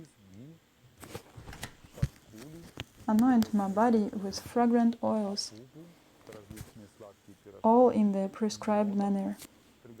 The worshipper should faithfully present me with water for washing my feet and mouth, fragrant oils, flowers, and unbroken grains, along with incense, lamps, and other offerings. Within his means, the devotee should arrange to offer me sugar candy, sweet rice, ghee, shashkuli, rice flour cakes, apupa, various sweet cakes, modaka, steamed rice flour dumplings filled with sweet coconut and sugar, samyava, wheat cakes made with ghee and milk and covered with sugar and spices, yogurt, vegetable soups, and other palatable foods. On special occasions, and daily if possible, the deity should be massaged with ointment, shown a mirror, offered an eucalyptus stick for brushing his teeth, bathed with the 5 kinds of nectar, offered all kinds of opulent foods, and entertained with singing and dancing. In an arena constructed according to spiritual injunctions, the devotee should perform the fire sacrifice utilizing the sacred belt, the sacrificial pit, and the altar mound. When igniting the sacrificial fire, the devotee should bring it to a blaze with wood peeled up by his own hands. After spreading kusha grass on the ground and sprinkling it with water, one should perform the Anvadhana ritual according to the prescribed rules. Then one should arrange the items to be offered as oblations and should sanctify them with water from the sprinkling vessel. The worshipper should next meditate upon me within the fire. The intelligent devotee should meditate upon that form of the Lord whose color is like molten gold, whose arms are resplendent with the conch shell, disc, club, and lotus flower, and who is always peaceful and dressed in a garment colored like the filaments within a lotus flower. His helmet, bracelets, belt, and fine arm ornaments shine brilliantly. The symbol of Shivatsa is on his chest, along with the glowing Kaustupa gem and the garland of forest flowers. The devotee should then worship that Lord by taking pieces of firewood soaked in the sacrificial ghee and throwing them into the fire. He should perform the ritual of Aghara, presenting into the fire the various items of obligation drenched in ghee. He should then offer to 16 demigods, beginning with Yamaraja, the obligation called Svishti Krit, reciting the basic mantras of each deity and the 16-line Purusha Sukta hymn. Pouring one oblation after each line of the Purusha Sukta, he should utter the particular mantra naming each deity. Having thus worshipped the Lord in the sacrificial fire, the devotee should offer his obeisances to the Lord's personal associates by bowing down and should then present offerings to them. He should then chant quietly the Mula mantra of the deity of the Lord, remembering the absolute truth as the Supreme Personality, Narayana. Once again, he should offer the deity water for washing his mouth, and he should give the remnants of the Lord's food to Vishvaksena. Then he should present the deity with fragrant perfume for the mouth and prepared betel nut. Singing alone with others, chanting loudly and dancing, acting out my transcendental pastimes and hearing and telling stories about me, the devotee should for some time absorb himself in such festivity. The devotee should offer homage to the Lord with all kinds of hymns and prayers, both from the Puranas and from other ancient scriptures, and also from ordinary traditions, praying, "O Lord, please be merciful to me."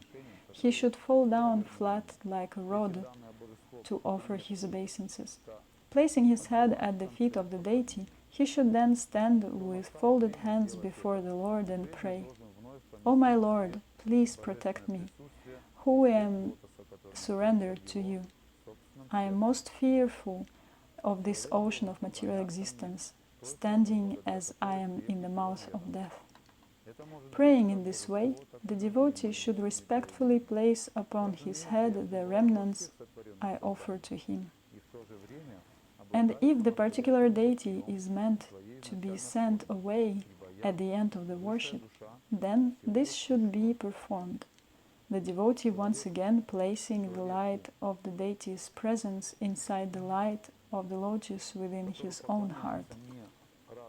Whenever one develops faith in me, in my form as the deity or in the other bona fide manifestations, one should worship me in that form. I certainly exist both within all created beings and also separately in my original form, since I am the Supreme Soul of all. By worshipping me through the various methods prescribed in the Vedas and Tantras, one will gain from me his desired perfection in both this life and the next. The devotee should more fully establish my deity by solidly constructing a temple, along with beautiful gardens. These gardens should be set aside to provide flowers for the regular daily worship, special deity processions, and holiday observances. One who offers the deity gifts of land, markets, cities, and villages, so that the regular daily worship and special festivals of the deity may go on continually, will achieve opulence equal to my own. By installing the deity of the Lord, one becomes king of the entire earth. By building a temple for the Lord, one becomes ruler of 3 worlds. By worshipping and serving the deity, one goes to the planet of Lord Brahma. And by performing all 3 of these activities, one achieves a transcendental form like my own. But one who simply engages in devotional service with no consideration of fruitive results attains me. Thus, whoever worships me according to the process I have described will ultimately attain pure devotional service unto me. Anyone who steals the property of the demigods or the brahmanas, whether originally given to them by himself or someone else, must live as a worm in stool for 100 millions of years. Not only the performer of the theft, but also anyone who assists him, instigates the crime or simply approves of it, must also share the reaction in the next life. According to their degree of participation, they each must suffer a proportionate consequence. End of chapter 27. Chapter 28. Jnana Yoga. The Supreme Personality of Godhead said, "One should neither praise nor criticize the conditioned nature and activities of other persons. Rather, one should see this world as simply the combination of material nature and the enjoying souls, all based on the one absolute truth. Whoever indulges in praising or criticizing the qualities and behavior of others will quickly become deviated from his own best interest by his entanglement in illusory duties. Just as the embodied spirit souls loses external consciousness when his senses are overcome by the illusion of dreaming or the death-like state of deep sleep, so a person experiencing material duality must encounter illusion and death.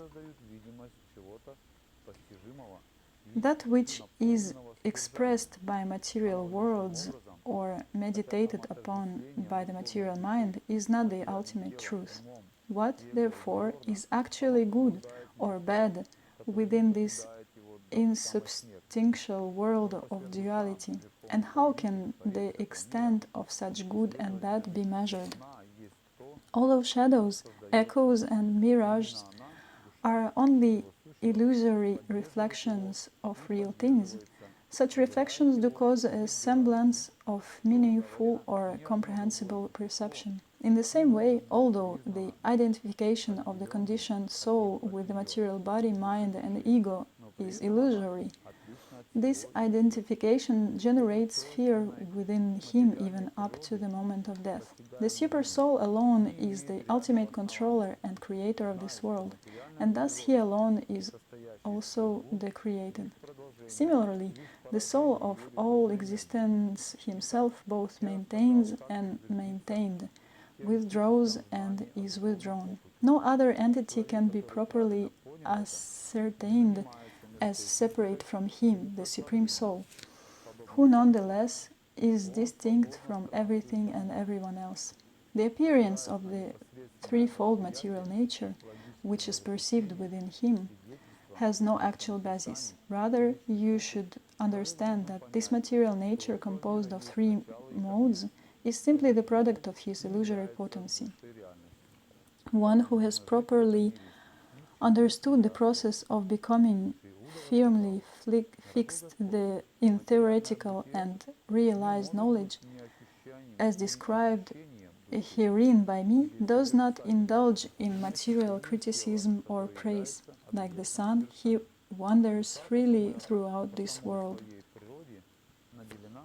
By direct perception, logical deduction, spiritual testimony, and personal realization, one should know that this world has a beginning and an end, and so is not the ultimate reality. Thus, one should live in this world without attachment.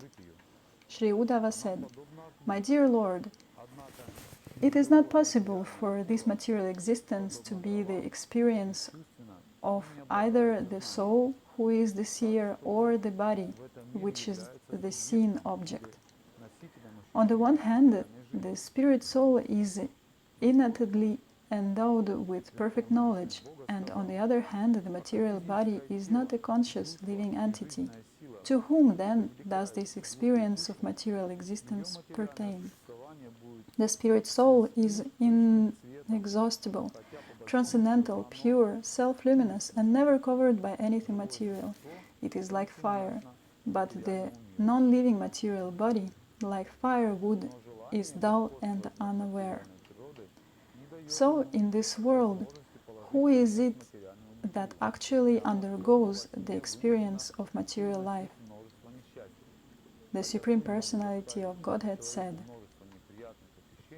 "As long as the foolish spirit soul remains attracted to the material body, senses, and vital force, his material existence continues to flourish, although it is ultimately meaningless."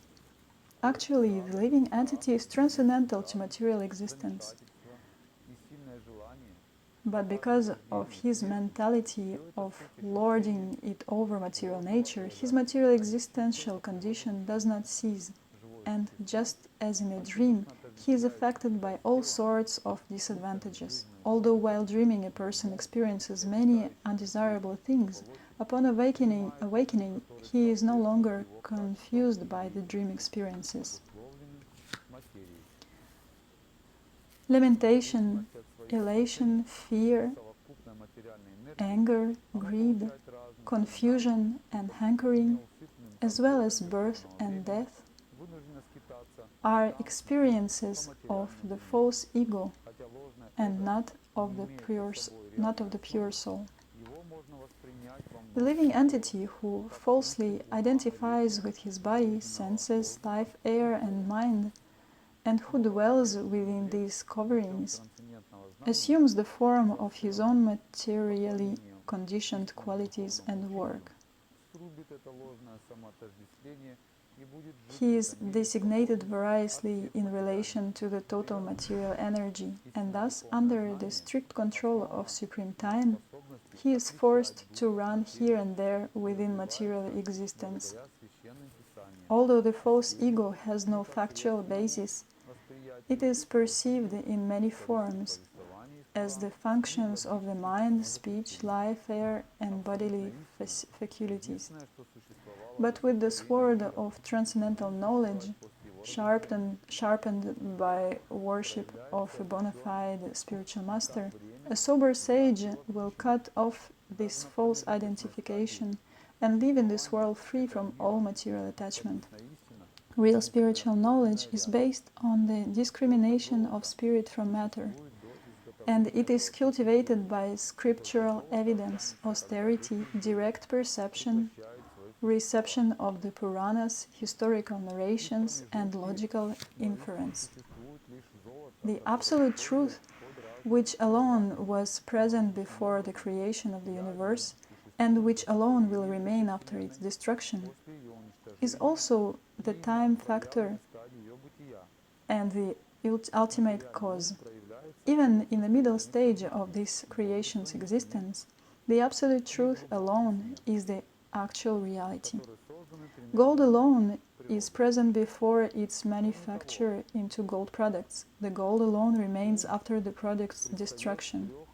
And the gold alone is the essential reality, while it is being utilized under various designations. Similarly, I alone exist before the creation of this universe, after its destruction and during its maintenance. The material mind manifests in three phases of consciousness: wakefulness, sleep, and deep sleep, which are products of the three modes of nature. The mind further appears in three different roles: the perceiver, the perceived, and the regulator of perception. Thus, The mind is manifested variously throughout these threefold designations. But it is the fourth factor, existing separately from all of this, that alone constitutes the absolute truth. That which did not exist in the past and will not exist in the future also has no existence of its own for the period of its duration, but is only a superficial designation. In my opinion, whatever is created and revealed by something else is ultimately only that other thing. Although thus not existing in reality, this manifestation of transformations created from the mode of passion appears real because the self-manifested, self-luminous, absolute truth exhibits himself in the form of the material variety of the senses, the sense objects, the mind, and the elements of physical nature. Thus clearly understanding by discriminating logic the unique position of the Absolute Truth, one should expertly refute one's misidentification with matter and cut to pieces all doubts about the identity of the self.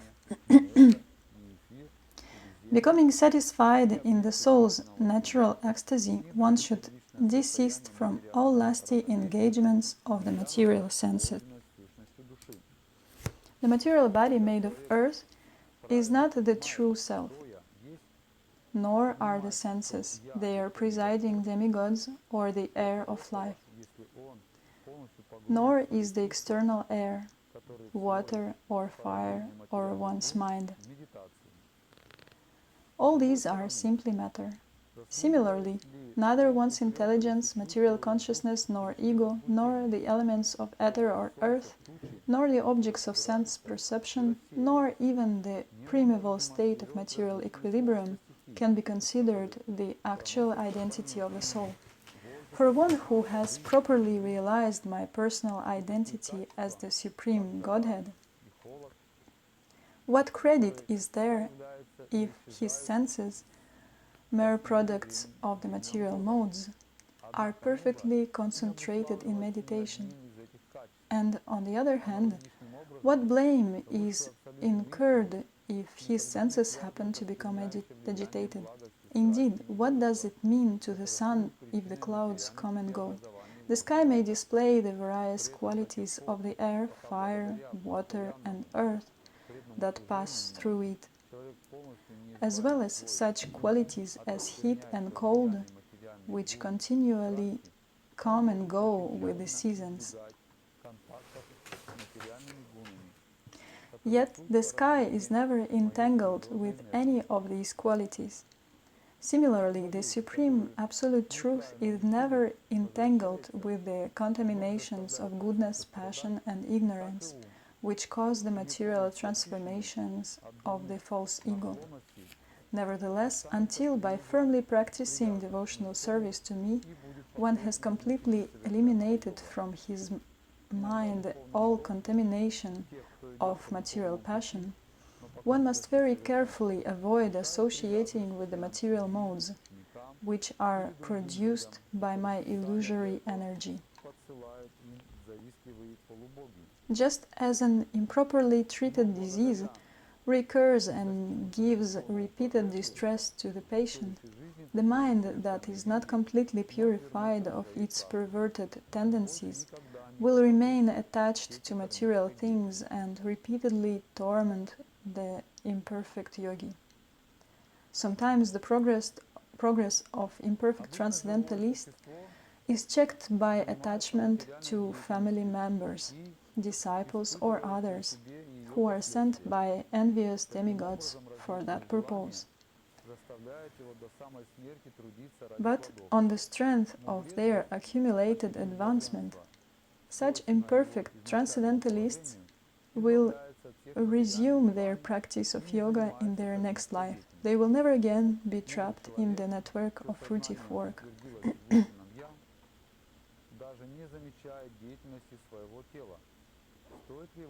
An ordinary living entity performs material work and is transformed by the reaction to such work. Thus, he is driven by various desires to continue working fruitively up to the very moment of his death. A wise person, however, having experienced his own constitutional bliss, gives up all material desires and does not engage in fruitive work. The wise man, whose consciousness is fixed in the self, does not even notice his own bodily activities. While standing, sitting, walking, lying down, urinating, eating, or performing other bodily functions, he understands that the body is acting according to its own nature. Although a self-realized soul may sometimes see an impure object or activity, he does not accept it as real. By logically understanding impure sense objects to be based on illusory material duality, the intelligent person sees them to be contrary to and distinct from reality. In the same way that a man awakening from sleep views his fading dream. Material essence, which expands into many varieties by the activities of the modes of nature, is wrongly accepted by the conditioned soul to be identical with the self. But through the cultivation of spiritual knowledge, my dear Uddhava, this same essence fades away at the time of liberation. The eternal self, on the other hand, is never assumed and never abandoned. When the sun rises, it destroys the darkness covering men's eyes, but it does not create the objects they then see before them, which in fact were existing all along. Similarly, potent and factual realization of me will destroy the darkness covering a person's true consciousness. The Supreme Lord is self-luminous, unborn, and immeasurable. He is pure transcendental consciousness and perceives everything. One without a second, he is realized only after ordinary words cease. By him, the power of speech and the life airs are set into motion. Whatever apparent duality is perceived in the self is simply the confusion of the mind. Indeed, such supposed duality has no basis to rest upon apart from one's own soul. The duality of the five material elements is perceived only in terms of names and forms. Those who say this duality is real are pseudo-scholars, vainly proposing functional theories without basis in fact.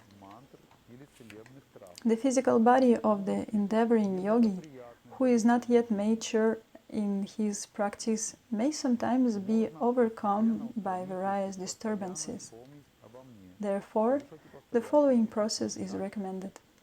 Some of these obstructions may be counteracted by yogic meditation or by sitting postures, practiced together with concentration on controlled breathing, and others may be counteracted by special austerities, mantras, or medicinal herbs.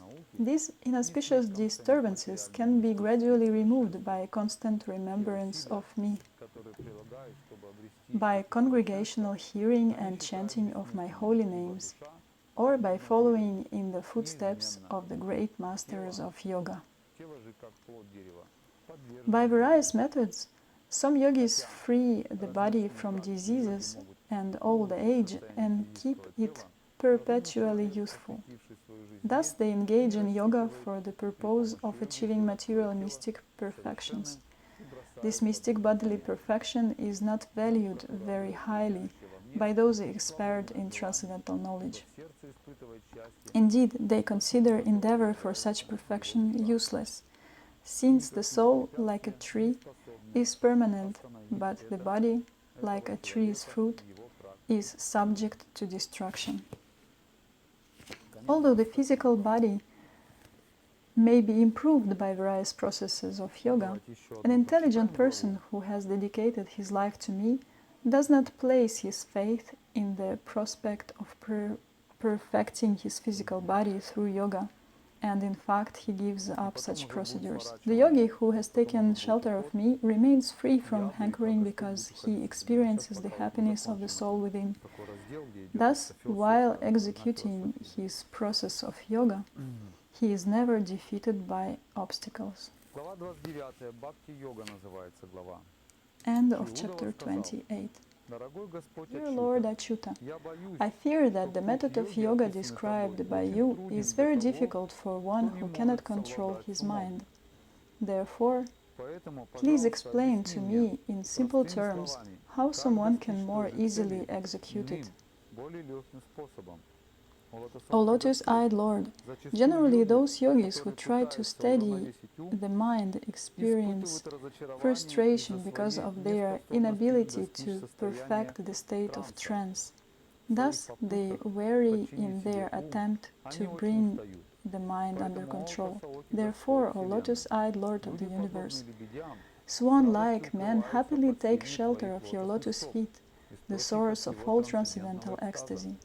But those who take pride in their accomplishments in yoga and karma fail to take shelter of you and are defeated by your illusory energy.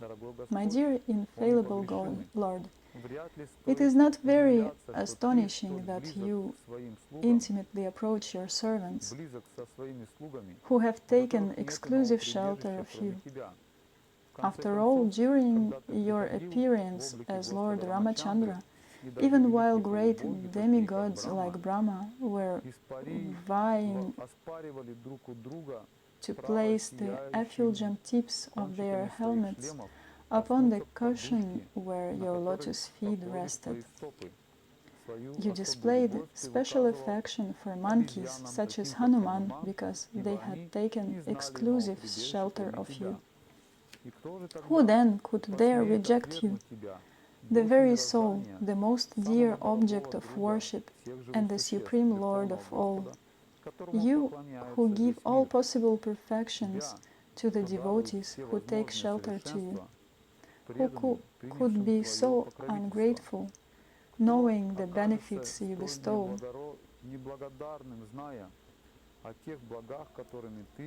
Who would reject you and accept something for the sake of material enjoyment, which simply leads to forgetfulness of you? And what lack is there for us who are engaged in the service of the dust of your lotus feet? O my Lord, transcendental poets and experts in spiritual science could not fully express their indebtedness to you, even if they were endowed with the prolonged lifetime of Brahma. For you appear in two features, externally as the Acharya and internally as the Super Soul, to deliver the embodied living being by directing him how to come to you. Shukadeva Goswami said, thus questioned by the most affectionate Uddhava, Lord Krishna, the supreme controller of all controllers, who takes the entire universe as his playing and assumes the three forms of Brahma, Vishnu and Shiva, began to reply, lovingly displaying his all-attractive smile.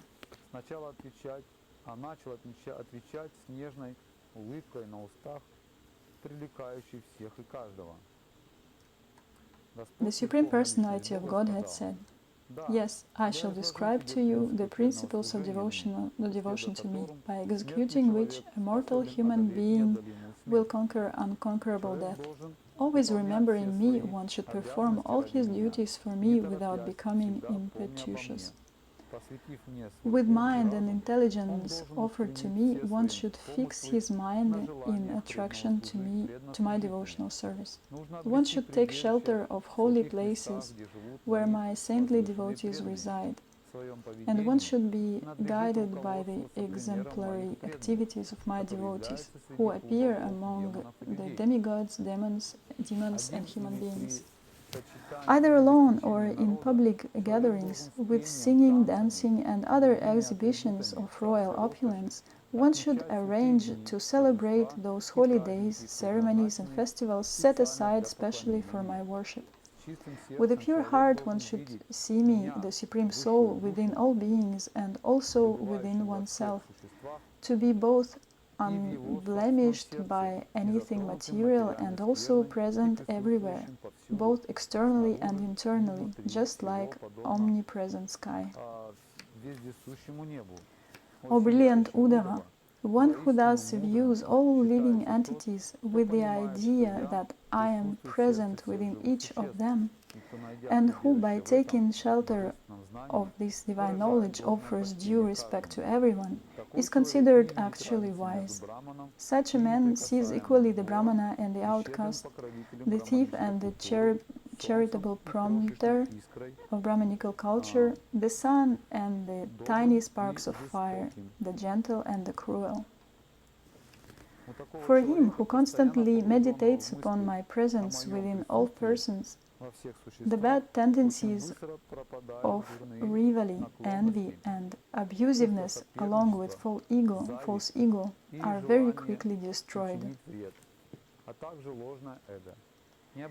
Disregarding the ridicule of one's companions, one should give up the bodily conception and its accompanying embarrassment. One should offer obeisances before all, even the dogs, outcasts, cows, and asses, falling flat upon the ground like a rod. Until one has fully developed the ability to see me within all living beings, one must continue to worship me by this process with the activities of his speech, mind, and body. By such transcendental knowledge of the all-pervading personality of Godhead, one is able to see the absolute truth everywhere. Freed thus from all doubts, one gives up fruitive activities. Indeed, I consider this process, using one's mind, words, and bodily functions for realizing me within all living beings, to be the best possible method of spiritual enlightenment.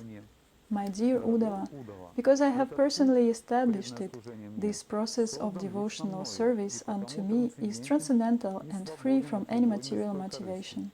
Certainly a devotee never suffers even the slightest loss by adopting this process. O Uddhava, greatest of saints, in a dangerous situation, an ordinary person cries, becomes fearful, and laments, although such useless emotions do not change the situation. But activities offered to me without personal motivation, even if they are externally useless, amount the actual process of religion. This process is the supreme intelligence of the intelligent and the cleverness of the most clever, for by following it, one can in this very life make use of the temporary and unreal to achieve me, the eternal reality. Thus, have I related to you, both in brief and in detail, a complete survey of the science of the Absolute Truth. Even for the demigods, this science is very difficult to comprehend. I have repeatedly spoken this knowledge to you with clear reasoning. Anyone who properly understands it will become free from all doubts and attain liberation. Anyone who fixes his attention on these clear answers to your questions will attain to the eternal confidential goal of the Vedas, the Supreme Absolute Truth. One who liberally disseminates this knowledge among my devotees is the bestower of the Absolute Truth, and to him I give my very oneself. He who loudly recites this supreme knowledge, which is the most lucid and purifying, becomes purified day by day, for he reveals me to others with the lamp of transcendental knowledge. Anyone who regularly listens to this knowledge with faith and attention, all the while engaging in my pure devotional service, will never become bound by the reactions of material work. My dear friend Uddhava, have you now completely understood this transcendental knowledge? Are the confusion and lamentation that arose in your mind now dispelled? You should not share this instruction with anyone who is hypocritical, atheistic, or dishonest, or with anyone who will not listen faithfully, who is not a devotee, or who is simply not humble. This knowledge should be taught to one who is free from these bad qualities, who is dedicated to the welfare of the Brahmanas, and who is kindly disposed, saintly, and pure. And if common workers and women are found to have devotion to the Supreme Lord, they are also to be accepted as qualified hearers. When an inquisitive person comes to understand this knowledge, he has nothing further to know. After all, one who has drunk the most palatable nectar cannot remain thirsty. Through analytic knowledge, ritualistic work, mystic yoga, mundane business, and political rule, people seek to advance in religiosity, economic development, sense gratification, and liberation.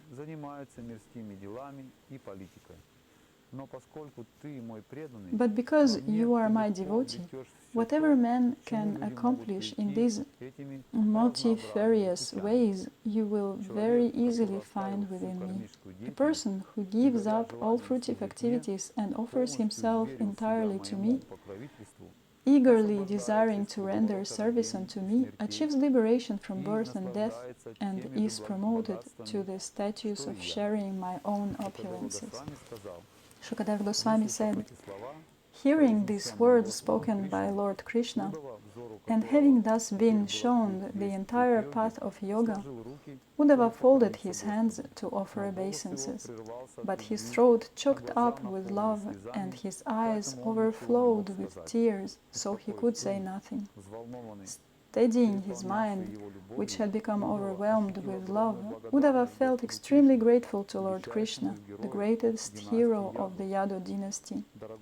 My dear King Parikshit, Uddhava bowed down to touch the Lord's lotus feet with his head and then spoke with folded hands.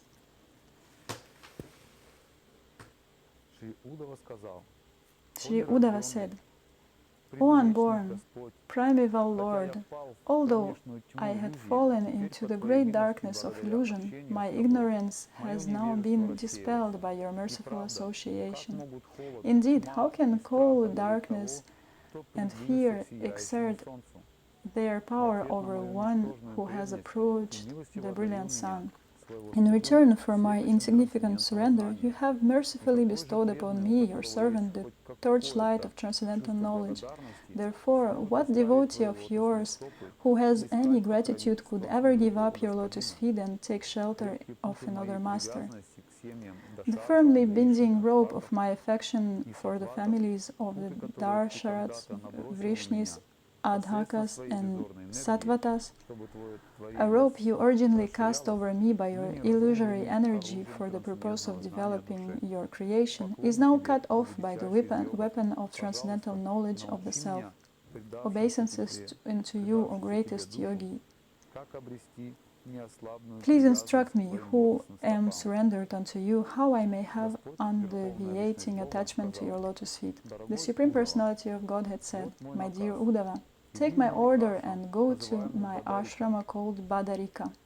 Purify yourself by both touching and also bathing in the holy waters there, which have emanated from my lotus feet.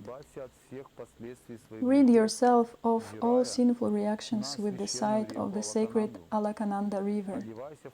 Dress yourself in bark and eat whatever is naturally available in the forest.